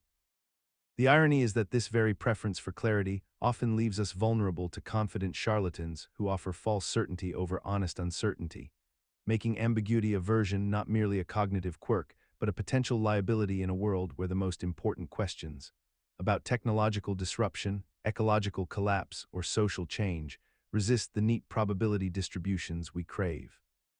Imagine standing at the edge of a map, tracing your finger along the boundary where land meets sea, attempting to measure the exact length of a coastline with precision and care. You might start with a ruler marked in kilometers, drawing it along the jagged edges of a country's perimeter, and arrive at a specific number that feels authoritative and complete. But then you decide to measure again, this time with a smaller ruler, perhaps one marked in meters, and you discover that the coastline is suddenly much longer than your first measurement suggested, because now you can trace into the smaller bays and inlets that your larger ruler could not capture. You measure a third time with an even finer instrument, perhaps measuring in centimeters, and once again the coastline extends itself, revealing new irregularities at smaller scales, new protrusions and recesses that demand to be included in your calculation. This process, it turns out, never truly ends. As your measurement tool becomes smaller and smaller, finer and finer in its resolution, the coastline continues to grow longer and longer, approaching infinity as a mathematical. The coastline of Britain, for instance, might be measured as roughly 9,000 kilometers by one standard, but shift your measurement methodology and it becomes 12,000, then 15,000, with no natural resting point at which the true length reveals itself. This phenomenon emerges from a fundamental property of natural coastlines, which are fractal in nature, meaning they possess self-similar irregular patterns that repeat at every scale of magnification.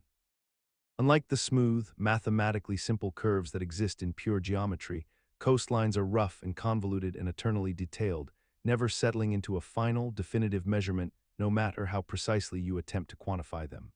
The human mind naturally expects that larger objects should have larger measurements and that these measurements should remain stable across different methods, yet coastlines violate this intuition entirely. We assume that the question of length is straightforward, that distance is distance, and that any disagreement between measurements merely reflects differences in precision or methodology rather than revealing something fundamentally paradoxical about the object itself. The paradox persists because we continue to treat coastlines as if they were objects with determinate properties, when in fact they are geometric phenomena whose very definition depends on the scale at which we choose to observe them. Maps in atlases present coastlines as if they were fixed, established facts, yet each map represents a different level of abstraction, a different measurement resolution, and therefore a different answer to the seemingly simple question of how long a coastline actually is. We navigate this strange reality by accepting that coastlines are measured at conventional scales, not because those scales reveal any ultimate truth, but because they are pragmatically useful for human purposes like navigation and governance. Yet the paradox remains intellectually unsettling, a quiet reminder that even the most concrete and visible features of our physical world contain hidden complexities that resist our attempts to assign them singular, definitive numerical values. Perhaps this teaches us that precision itself is an illusion when applied to the irregular geometries of nature, that some questions we ask about the world cannot be answered with numbers alone, but only understood through acceptance of their inherent ambiguity and scale-dependent truth. The same principle extends beyond coastlines to mountains, clouds, and river systems. Wherever nature creates boundaries through accumulation and erosion rather than deliberate design, suggesting that fractality and scale dependence are not exceptions to how the world works, but rather fundamental features of it that our desire for certainty and finality will forever struggle to accommodate. Imagine a city with two main routes connecting the same origin and destination, and commuters have distributed themselves across these routes based on travel time, each person choosing the path that seems fastest given the current traffic conditions. Now imagine that city planners, seeking to improve traffic flow and reduce congestion, decide to build an additional road that connects these two existing routes, a shortcut that seems strategically placed to offer drivers more options and theoretically decrease overall travel times. When this new road opens and drivers begin to use it, something counterintuitive happens. Instead of improving traffic flow and reducing congestion as intended, the new road actually makes things worse. Travel times increase for everyone, even for those who never use the new road, and the system as a whole becomes less efficient than it was before the improvement was made. This is Brice's paradox, a phenomenon discovered by German mathematician Dietrich Brice in 1968, which demonstrates that in complex networks, adding capacity or resources does not always lead to better outcomes and can sometimes lead to dramatically worse ones. The mechanism behind this paradox lies in the selfish behavior of individual actors within the system who are each trying to optimize their own travel time without considering the collective impact of their choices. When the new shortcut opens, drivers who previously took longer routes discover they can now save time by using it, so they switch to the new road. However, because everyone begins to think the same way and makes the same rational individual decision, the new shortcut quickly becomes congested with drivers, more congested than the original routes ever were. This congestion on the new road pushes traffic back onto the original routes, but since the new option exists and appears beneficial from the individual perspective, drivers continue to cycle between options, creating a new equilibrium where overall travel times are worse than before. The paradox emerges from the gap between individual rationality and collective welfare, where each person pursuing their own optimal outcome creates conditions that are suboptimal for everyone, including those pursuing those individual optimizations. The new road becomes an attractive nuisance, drawing traffic precisely because it seems valuable, but its value dissipates the moment everyone can use it equally. This paradox extends far beyond traffic systems and transportation networks, appearing in telecommunication systems where additional bandwidth can sometimes worsen performance, in biological systems where organisms competing for shared resources can decrease overall population fitness through their individual survival strategies, and in economic markets where the pursuit of individual gain through increased trading can create volatility that harms all market participants. The paradox persists despite our intuitive understanding that more options should be better and additional resources should help, because we live in systems where the behavior of rational individuals pursuing their own interests creates emergent effects that contradict those individual intentions. Cities and engineers have encountered this phenomenon multiple times, discovering that removing roads from congested urban networks sometimes decreases overall travel times, a finding so counterintuitive that city planners initially dismissed it before repeated evidence confirmed its validity. We have come to accept this paradox as a fundamental truth about complex systems, recognizing it as a lesson that optimization at the individual level does not guarantee optimization at the system level, and that sometimes the best solution to congestion and inefficiency is not to add more options, but to constrain choices in ways that force a better collective equilibrium, even if those constraints make individual options seem more limited. In the night sky, there exists a star system that has puzzled astronomers and philosophers for centuries, a celestial body known as Algol, the demon star, located approximately 93 light-years from Earth in the constellation Perseus, and this star system presents what has come to be called the Algol Paradox, a phenomenon that challenges our fundamental understanding of stellar evolution and the passage of time in the universe. The paradox emerges from the following observation. Algol is actually a binary star system, meaning two stars orbit one another in a gravitational dance, and one of these stars, the primary star, is a hot blue star of considerable mass and youth, while its companion, the secondary star, is a much older red giant that should theoretically have evolved far more slowly given its apparent age and composition. Yet the secondary star appears to have aged much more rapidly than the primary star. Defying the established laws of stellar development that suggest more massive stars burn through their fuel reserves and age more quickly than their lighter companions. When astronomers first observed this system and calculated the evolutionary timescales based on the masses and compositions of both stars, they discovered an impossible situation. The less massive star appeared to be older than the more massive star, which contradicts centuries of astrophysical understanding and stellar models that had been carefully constructed and refined through observation and theoretical physics. The resolution to this paradox, once discovered, revealed something profound about the dynamic nature of binary star systems and how stars can exchange material with one another across the vast distances of space. What had actually occurred was that the secondary star, originally the more massive of the two companions, had aged rapidly in its evolution, expanded into a red giant, and then began transferring vast quantities of material to its orbiting partner through a process now called mass transfer, gradually losing its outer layers to the gravitational pull of the primary star, thereby reversing the apparent hierarchy of masses and creating the seeming contradiction that so troubled early astronomers. This process is not instantaneous or simple. Rather, it unfolds across millions of years as stellar winds and gravitational interactions slowly strip away the outer atmosphere of one star and feed it to another, fundamentally altering the evolutionary trajectory of both objects and creating a system that appears to violate the basic principles of physics when viewed without understanding this subtle mechanism.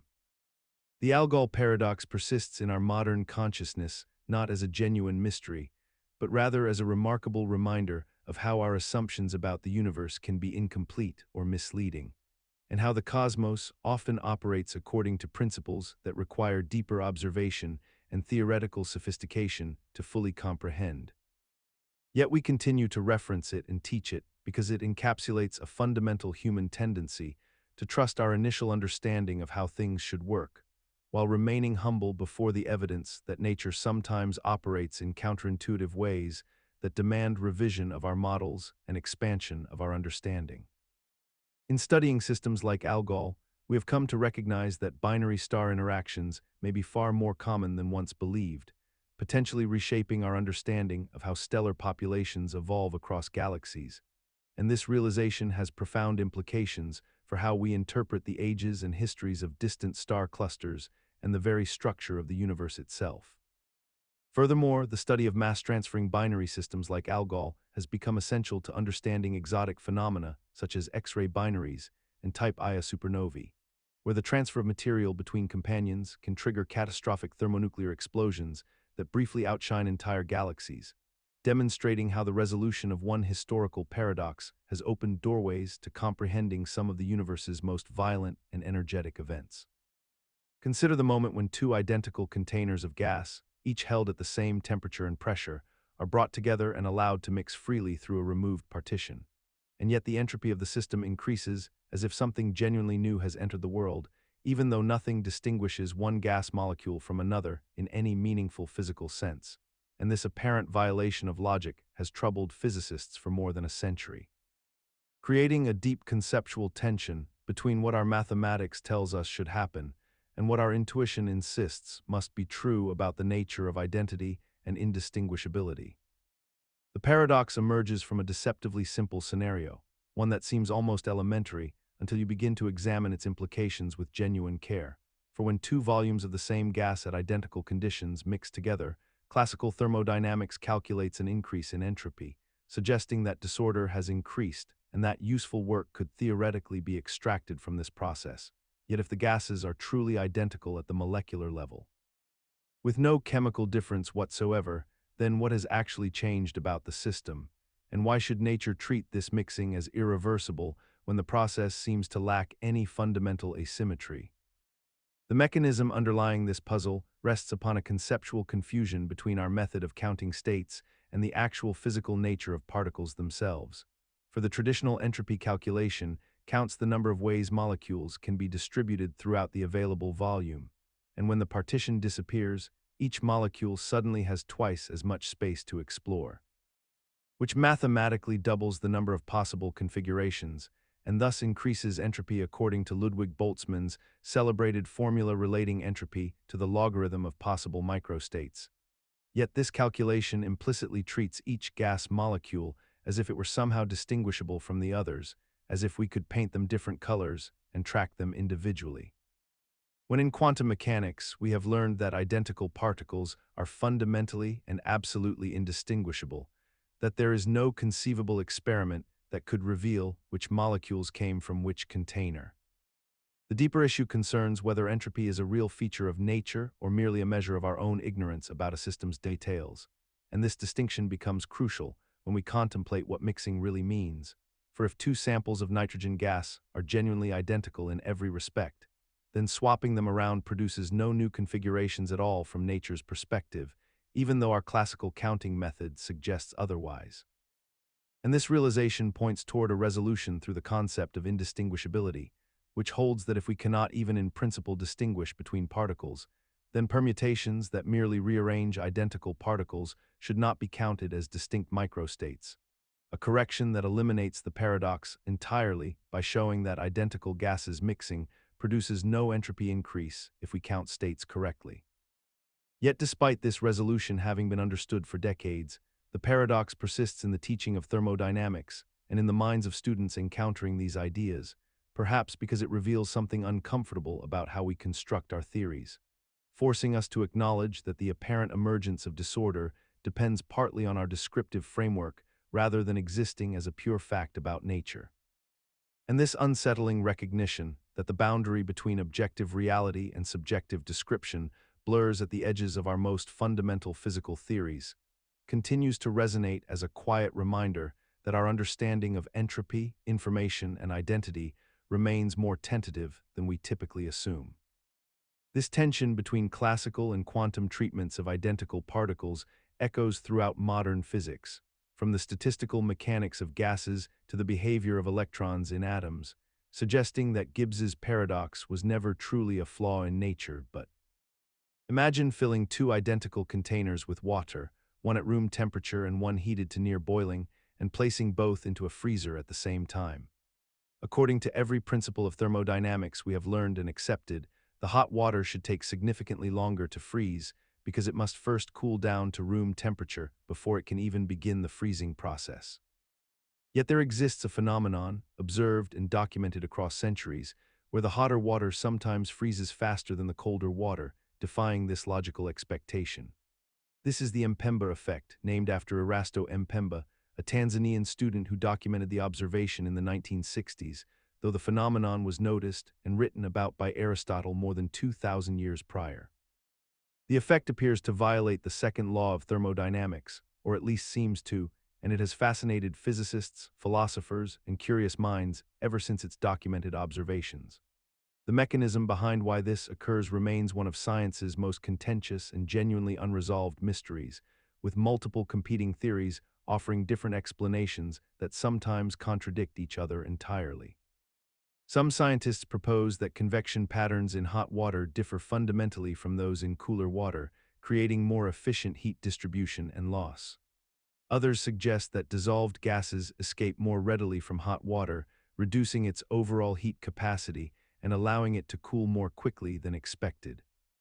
Still others theorize that the viscosity changes in hot water affect how supercooling occurs, or that hydrogen bonding arrangements shift in ways that alter freezing behavior in ways we have not fully measured. Some researchers have even proposed that the effect might not be real at all, that careful experimental controls reveal it to be merely an artifact of measurement error or experimental design flaws. Yet despite this persistent skepticism and the lack of unanimous scientific agreement, the Mpemba effect continues to be observed in laboratories around the world, reproduced by independent researchers under varying conditions, and remains an active area of investigation in physics today. What makes this phenomenon particularly fascinating is not just the mystery of its mechanism, but the broader question it raises about how we assume causality works, about the ways our logical expectations can sometimes misalign with observable reality, and about how something that seems to violate fundamental principles can nonetheless persist as reproducible fact. We have built entire sciences on the conviction that the universe operates according to predictable rules, that hot things take longer to cool than cold things, that cause must precede effect, and yet here exists a phenomenon that challenges our intuitions without quite shattering our principles. The Mpemba effect has become a meditation on the limits of our understanding, a quiet reminder that nature sometimes operates through mechanisms we have not yet fully grasped, and perhaps a lesson in humility about assuming we understand all the hidden variables in any given system. Perhaps this is why the Mpemba effect endures not as a solved problem, but as an open question, because it invites us to remain curious about the everyday phenomena we take for granted, to question whether our models of reality are complete, and to recognize that reproducible mystery is sometimes more valuable than premature certainty. In this way, the Mpemba effect joins a lineage of scientific anomalies, from the precession of Mercury's orbit to the delayed choice quantum eraser, that have fundamentally reshaped our understanding by refusing to fit neatly into existing frameworks. Such phenomena remind us that the universe is far more intricate than our current models suggest, and that sometimes the greatest scientific progress emerges not from solving mysteries, but from learning to live productively with them. Consider the fundamental problem that confronted biochemist Cyrus Leventhal in 1968 when he began to contemplate the mechanics of protein folding, a process so essential to life that without it, no organism could function, yet so bewilderingly complex that it seemed to defy the very laws of probability and time itself.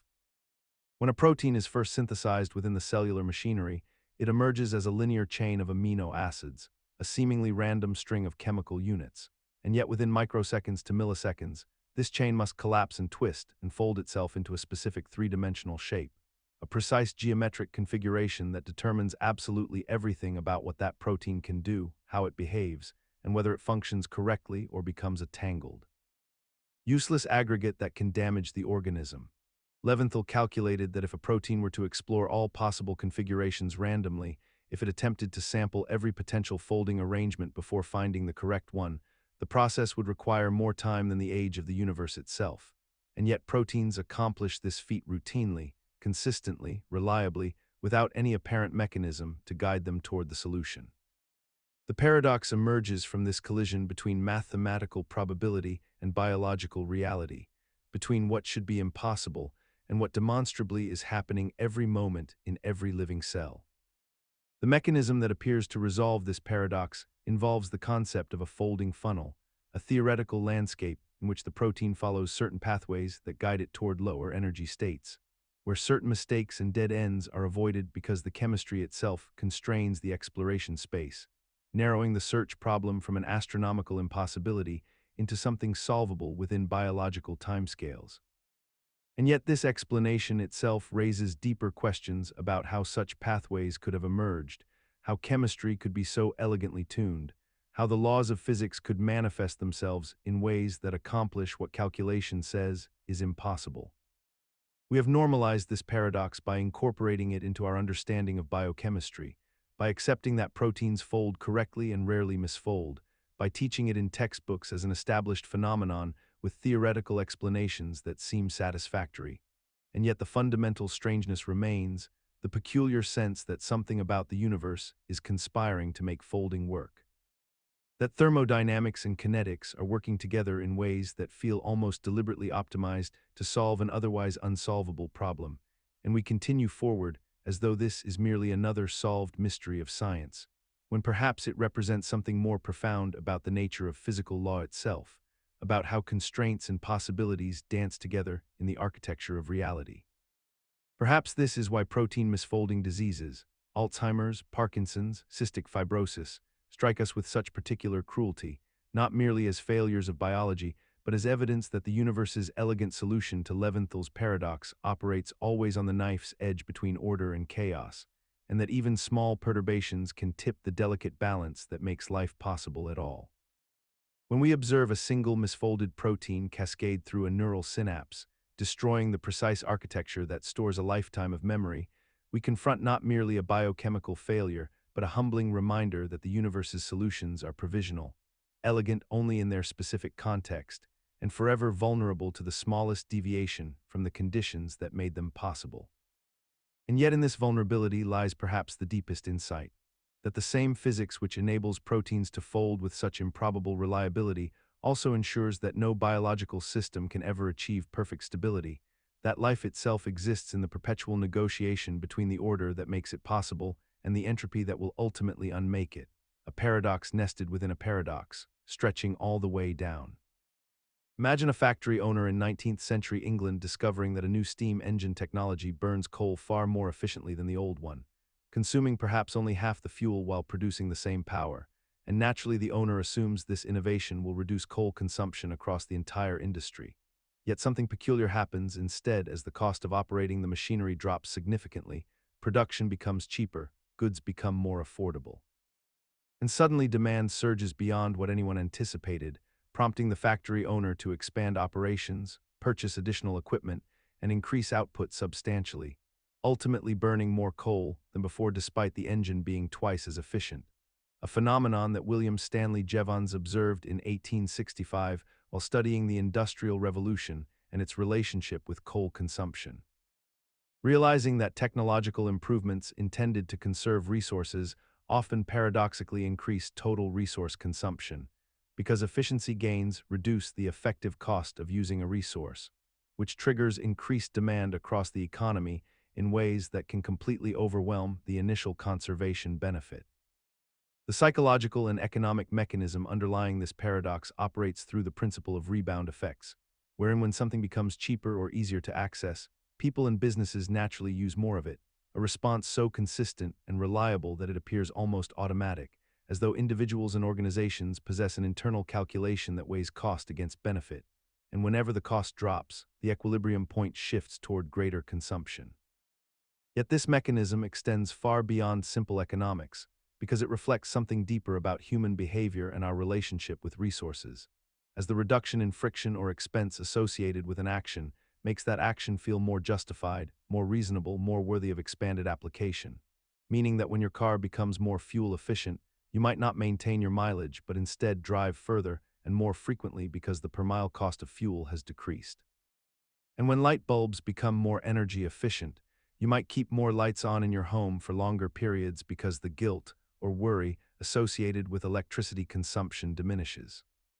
This paradox has proven remarkably persistent throughout modern history despite numerous attempts to counteract it through policy and regulation, as it challenges our fundamental assumptions about technology as a solution to resource scarcity, suggesting that efficiency improvements alone cannot solve problems of overconsumption without corresponding changes in demand or behavior. And yet societies continue to pursue efficiency gains as primary solutions, perhaps because the alternative, which involves directly reducing consumption or limiting expansion, feels culturally unacceptable and economically threatening. So we have collectively normalized this counterintuitive outcome as simply the way economic systems function, accepting rebound effects as inevitable rather than something that demands deeper examination of our consumption patterns themselves. Yet this acceptance masks a critical truth, that Jevons paradox reveals not a flaw in our technology, but a mirror held up to our economic system itself, one that treats endless growth as non-negotiable and treats the rebound effect not as a warning sign, but as confirmation that markets are functioning exactly as designed. And perhaps the most unsettling aspect of this paradox is that it suggests efficiency improvements might actually accelerate our approach toward resource limits rather than delay it, transforming what we celebrate as progress into a mechanism that hastens the very depletion we sought to prevent, a realization that forces us to confront whether our faith in technological salvation has itself become a form of denial. The Tritone Paradox is an auditory illusion discovered by psychologist Diana Deutsch in 1986, and it represents one of the most peculiar contradictions in how human beings perceive musical pitch. The paradox begins with a pair of musical tones, each consisting of two frequencies played simultaneously, one octave apart, and when these two tones are presented in sequence, listeners consistently report hearing the second tone as either higher or lower in pitch than the first, even though the tones are, in an objective physical sense, entirely identical. The frequencies used are separated by a tritone, which is an interval of 6 semitones, and this particular interval has long carried an almost mystical significance in musical history, earning it the ominous nickname of Diabolus in musica, the devil in music, due to its unsettling and unstable quality. What makes the Tritone Paradox so profoundly strange is that different listeners, when presented with the exact same pair of tones, will perceive them in completely opposite ways, with some experiencing the sequence as ascending while others hear it as descending. This disagreement is not a matter of musical training or cultural background alone, though these factors certainly play a role. Rather, it appears to be deeply rooted in the fundamental architecture of how the human auditory system processes information. The mechanism behind this paradox involves the ambiguous nature of octave equivalence, the principle that frequencies separated by octaves are perceived as the same note in different registers, and the tritone occupies a uniquely symmetrical position in pitch space where this ambiguity becomes maximal and inescapable. When the brain receives the two tones in the tritone paradox, it must make a decision about which frequency component in each tone to prioritize, and because the tritone sits exactly halfway around the circle of pitch relationships, there is no objectively correct way to resolve this ambiguity. The auditory cortex appears to rely on learned patterns from one's linguistic and musical environment, and studies have shown that the direction in which listeners perceive the paradox correlates with the particular dialect of English they speak or the tonal language to which they were exposed during childhood development. What persists despite the logical impossibility of unanimous perception is our continued use of the tritone in modern music, where composers and musicians employ it deliberately to create tension, unease, and emotional complexity that listeners process at some preconscious level. The paradox remains virtually unknown to most people who encounter music daily, yet its effects are woven into the emotional textures of countless compositions, from classical symphonies to contemporary electronic music. We have normalized a fundamental contradiction in our perceptual experience, accepting that the same sound can simultaneously mean two entirely different things, and this acceptance reflects a deeper truth about human consciousness. That perception is not merely reception of objective reality, but rather an active construction of meaning, shaped by the particular filters and learned patterns unique to each individual mind. The tritone paradox thus serves as a humbling reminder that even in the presence of identical physical stimuli, human beings do not inhabit the same sensory world, and this insight extends far beyond acoustics into the nature of all perception. suggesting that the reality we each experience is fundamentally private and irreducible to objective measurement. Perhaps this is why the Tritone Paradox has captivated researchers for decades, not merely as a curiosity about sound perception, but as a doorway into understanding how consciousness itself constructs reality from the ambiguous and incomplete information that our senses provide, reminding us that agreement about what we perceive may be less fundamental than we assume. Consider the peculiar relationship between the amount of DNA an organism possesses and the complexity of that organism, a relationship that seems to follow no rational pattern whatsoever, and yet persists as one of the most troubling observations in modern biology that we have somehow learned to simply accept without resolution. The C-value, named after the total haploid DNA content of a cell, represents the complete genetic material inherited from one parent, and when scientists began measuring this value across different species in the middle of the 20th century, they discovered something that fundamentally challenged our understanding of how genetics relates to organismal complexity. The lungfish, a creature that breathes air and lives in freshwater environments across Africa and South America, contains roughly 40 times more DNA than a human being, yet the lungfish is by any reasonable measure a simpler organism than we are, with less sophisticated neural architecture, fewer organ systems, and far reduced behavioral repertoires. The Paris japonica, a rare flowering plant native to the mountains of Japan, possesses even more genetic material still, nearly 50 times the human genome, and it is merely a plant, lacking even a brain to house conscious experience or the capacity for abstract thought. Meanwhile, the pufferfish contains roughly 1/8 the genetic material that humans do, and yet this creature manages to develop functional eyes, a nervous system, and all the fundamental machinery required for animal life. This phenomenon, known as the C-value paradox, suggests that genome size and organismal complexity are fundamentally decoupled, that the amount of DNA in an organism bears almost no correlation to how sophisticated that organism actually is. The mechanism underlying this paradox involves the proliferation of non-coding DNA sequences, particularly repetitive elements such as transposable elements that copy themselves throughout the genome over evolutionary time, and introns, those internal segments of genes that are transcribed, but then removed during the process of creating functional proteins. Different organisms appear to have different tolerances for accumulating this seemingly redundant genetic material, with some species actively removing it through selective pressure for smaller genomes and faster replication, while others have allowed it to accumulate with relative indifference. The lungfish, for instance, carries vast quantities of these repetitive sequences, and the metabolic cost of maintaining such a large genome appears not to have been sufficiently disadvantageous to select against it in that species' evolutionary history. What strikes us most persistently about this paradox is how thoroughly we have incorporated it into our understanding of biology without ever truly resolving it, without ever achieving a satisfying explanation for why nature would permit such variation in genetic material without corresponding changes in biological sophistication. And we continue forward in our scientific endeavors, simply accepting that genome size is perhaps not the measure of complexity we once believed it to be. Yet never quite achieving closure on the question of what this fundamental mismatch truly reveals about the nature of genetic information itself. Perhaps what the C-value paradox most fundamentally teaches us is that information and complexity are not synonymous, that mere accumulation of genetic material tells us nothing of how elegantly that material is organized, regulated, and expressed, and that the true sophistication of life may reside not in the size of the blueprint, but in the subtlety of its interpretation. In this light, the human genome's relative modesty, containing only about 20,000 protein-coding genes despite our undeniable complexity, becomes not a limitation but evidence of our sophistication, suggesting that we have achieved remarkable biological intricacy through regulatory elegance rather than sheer genetic accumulation, a principle that may ultimately explain why the most complex organisms are often those that have learned to do more with. Consider a shape that exists in the realm of pure mathematics, one so peculiar that it defies our ordinary intuitions about the nature of space and volume.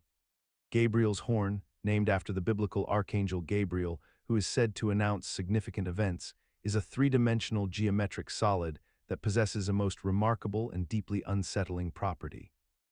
If you were to construct this shape, by taking the curve defined by the equation 1 divided by x and rotating it around the horizontal axis for all values of x greater than 1 extending infinitely outward, you would create a trumpet-like form that extends forever into the distance, growing progressively narrower as it stretches toward infinity. The peculiarity that has captivated mathematicians for centuries lies in a contradiction so profound that it seems to violate the very foundations of logical consistency. This infinitely long horn, despite stretching endlessly into space, possesses a finite volume that can be precisely calculated using the principles of calculus. Yet simultaneously, the surface area of this same horn is infinite, growing without bound no matter how far you extend your measurements. This creates a paradox so counterintuitive that when it was first rigorously proven in the 1700s, many mathematicians struggled to accept its validity. The psychological mechanism underlying our resistance to Gabriel's horn stems from the deep patterns our minds have developed through living in a finite, bounded world. Our evolutionary history has conditioned us to assume that things which are large in one dimension must be correspondingly large in other dimensions, that something extending infinitely must necessarily consume infinite resources, that there exists a fundamental proportionality between extent and magnitude. When we encounter an object that violates these assumptions, our intuitive reasoning rebels against the mathematical truth. We imagine painting the interior of Gabriel's horn with paint, a thought experiment that reveals the troubling nature of this shape. You could theoretically fill the infinite volume with a finite amount of paint, yet you could never paint the infinite surface, no matter how much paint you possessed. The mind recoils from this apparent contradiction, searching for an error or misunderstanding. Yet the mathematics is absolutely sound, and modern analysis has only deepened our understanding of why such objects can exist within the realm of formal geometry. The mechanism at play involves the rate at which the horn narrows, which decreases fast enough that volume accumulates at a finite rate, while surface area accumulates more slowly relative to the infinite length. The shape defies what we might call our intuitive dimensionality bias, the assumption that larger things in some aspects must be larger in others. What makes Gabriel's horn particularly fascinating within the context of paradoxes is not merely that it exists, but that we have normalized its existence despite the fact that it remains genuinely counterintuitive to most people who first encounter it. Mathematicians now regard this shape as perfectly unremarkable within formal mathematics, a standard example of how infinity behaves in unexpected ways, yet the paradox persists because our brains, which evolved to navigate finite spaces, continue to find it disturbing. We have developed acceptance of Gabriel's horn not because we have grown comfortable with its logical implications, but because we have learned to separate the realm of pure mathematics from the realm of physical intuition. We tell ourselves that this is merely an abstract mathematical construct with no bearing on reality, that physical objects cannot possess such properties. Yet this response itself obscures something important. The paradox reveals genuine truths about how infinity works, about how mathematical entities can possess unexpected combinations of finite and infinite properties, and about the limitations of human intuition when extending reasoning into infinite domains. Consider the peculiar mathematical reality discovered by Stephen Smale in 1958, a theorem that describes something so counterintuitive that it has haunted the field of differential topology ever since, revealing a gap between what we believe should be possible and what mathematics proves absolutely must be possible. Smale's paradox concerns the sphere aversion problem, which asks a deceptively simple question. Can you turn a sphere inside out without tearing, puncturing, or creasing it, using only continuous deformations through three-dimensional space? Our intuition, developed through years of handling physical objects and understanding spatial relationships, screams that the answer must be no. A sphere is a sphere. Its inside is inside and its outside is outside. The normal vector pointing outward from any location on the surface should remain pointing outward, and any attempt to flip it would seem to require breaking the surface itself, creating a tear or hole through which the inversion could occur. Yet Smale proved mathematically that such an inversion is not merely possible, but theoretically achievable through a series of continuous transformations that never require the surface to intersect itself or break. The proof is abstract and difficult to visualize, relying on concepts from algebraic topology rather than concrete geometry, which is precisely why the paradox persists so powerfully in human understanding. Even mathematicians struggle to intuitively grasp what their own theorems describe. Later, in 1961, Arnold Shapiro actually constructed an explicit method for evereting a sphere, creating what became known as the Shapiro aversion. Visual representations and computer animations of this process exist now, showing the sphere undergoing a bizarre sequence of transformations where it seems to pass through itself without doing so, creating surfaces that fold inward and outward in ways that challenge spatial perception. The mechanism behind this paradox reveals something fundamental about the difference between our intuitive understanding of three-dimensional space and the actual properties that space possesses at a topological level. Our intuition is shaped by physical experience and evolutionary pressures that never required us to mentally manipulate surfaces in ways that only become possible in pure geometric space. We think about objects as having fixed topological properties, yet topology itself proves far more fluid and flexible than our sensory experience suggests. The paradox has become almost normalized in mathematics education now, accepted as a true statement about space, even though most people cannot visualize it, maintained as a curiosity that demonstrates the limits of human geometric intuition and the power of abstract mathematical reasoning to reveal truths about reality that transcend our ability to perceive them directly. This gap between proof and intuition extends beyond mere curiosity. It illuminates how mathematics operates in dimensions and abstractions where human perception fails, suggesting that the universe itself may harbor countless counterintuitive truths waiting in the spaces between what we can see and what we can prove. Perhaps this is why Smale's paradox remains so generative in mathematics and physics. It serves as a humbling reminder that our deepest intuitions about space, dimension, and transformation can be systematically wrong, and that the universe's true nature often requires us to abandon the comfortable certainties of sensory experience and embrace the austere clarity of mathematical abstraction. When we contemplate phenomena like quantum entanglement or the geometry of spacetime itself, we find that mathematics consistently describes a reality fundamentally alien to our evolved intuitions, suggesting that Smale's paradox is merely one window into a far vaster landscape of mathematical truths that our minds may never fully inhabit, only approximate through symbolic reasoning and abstract thought.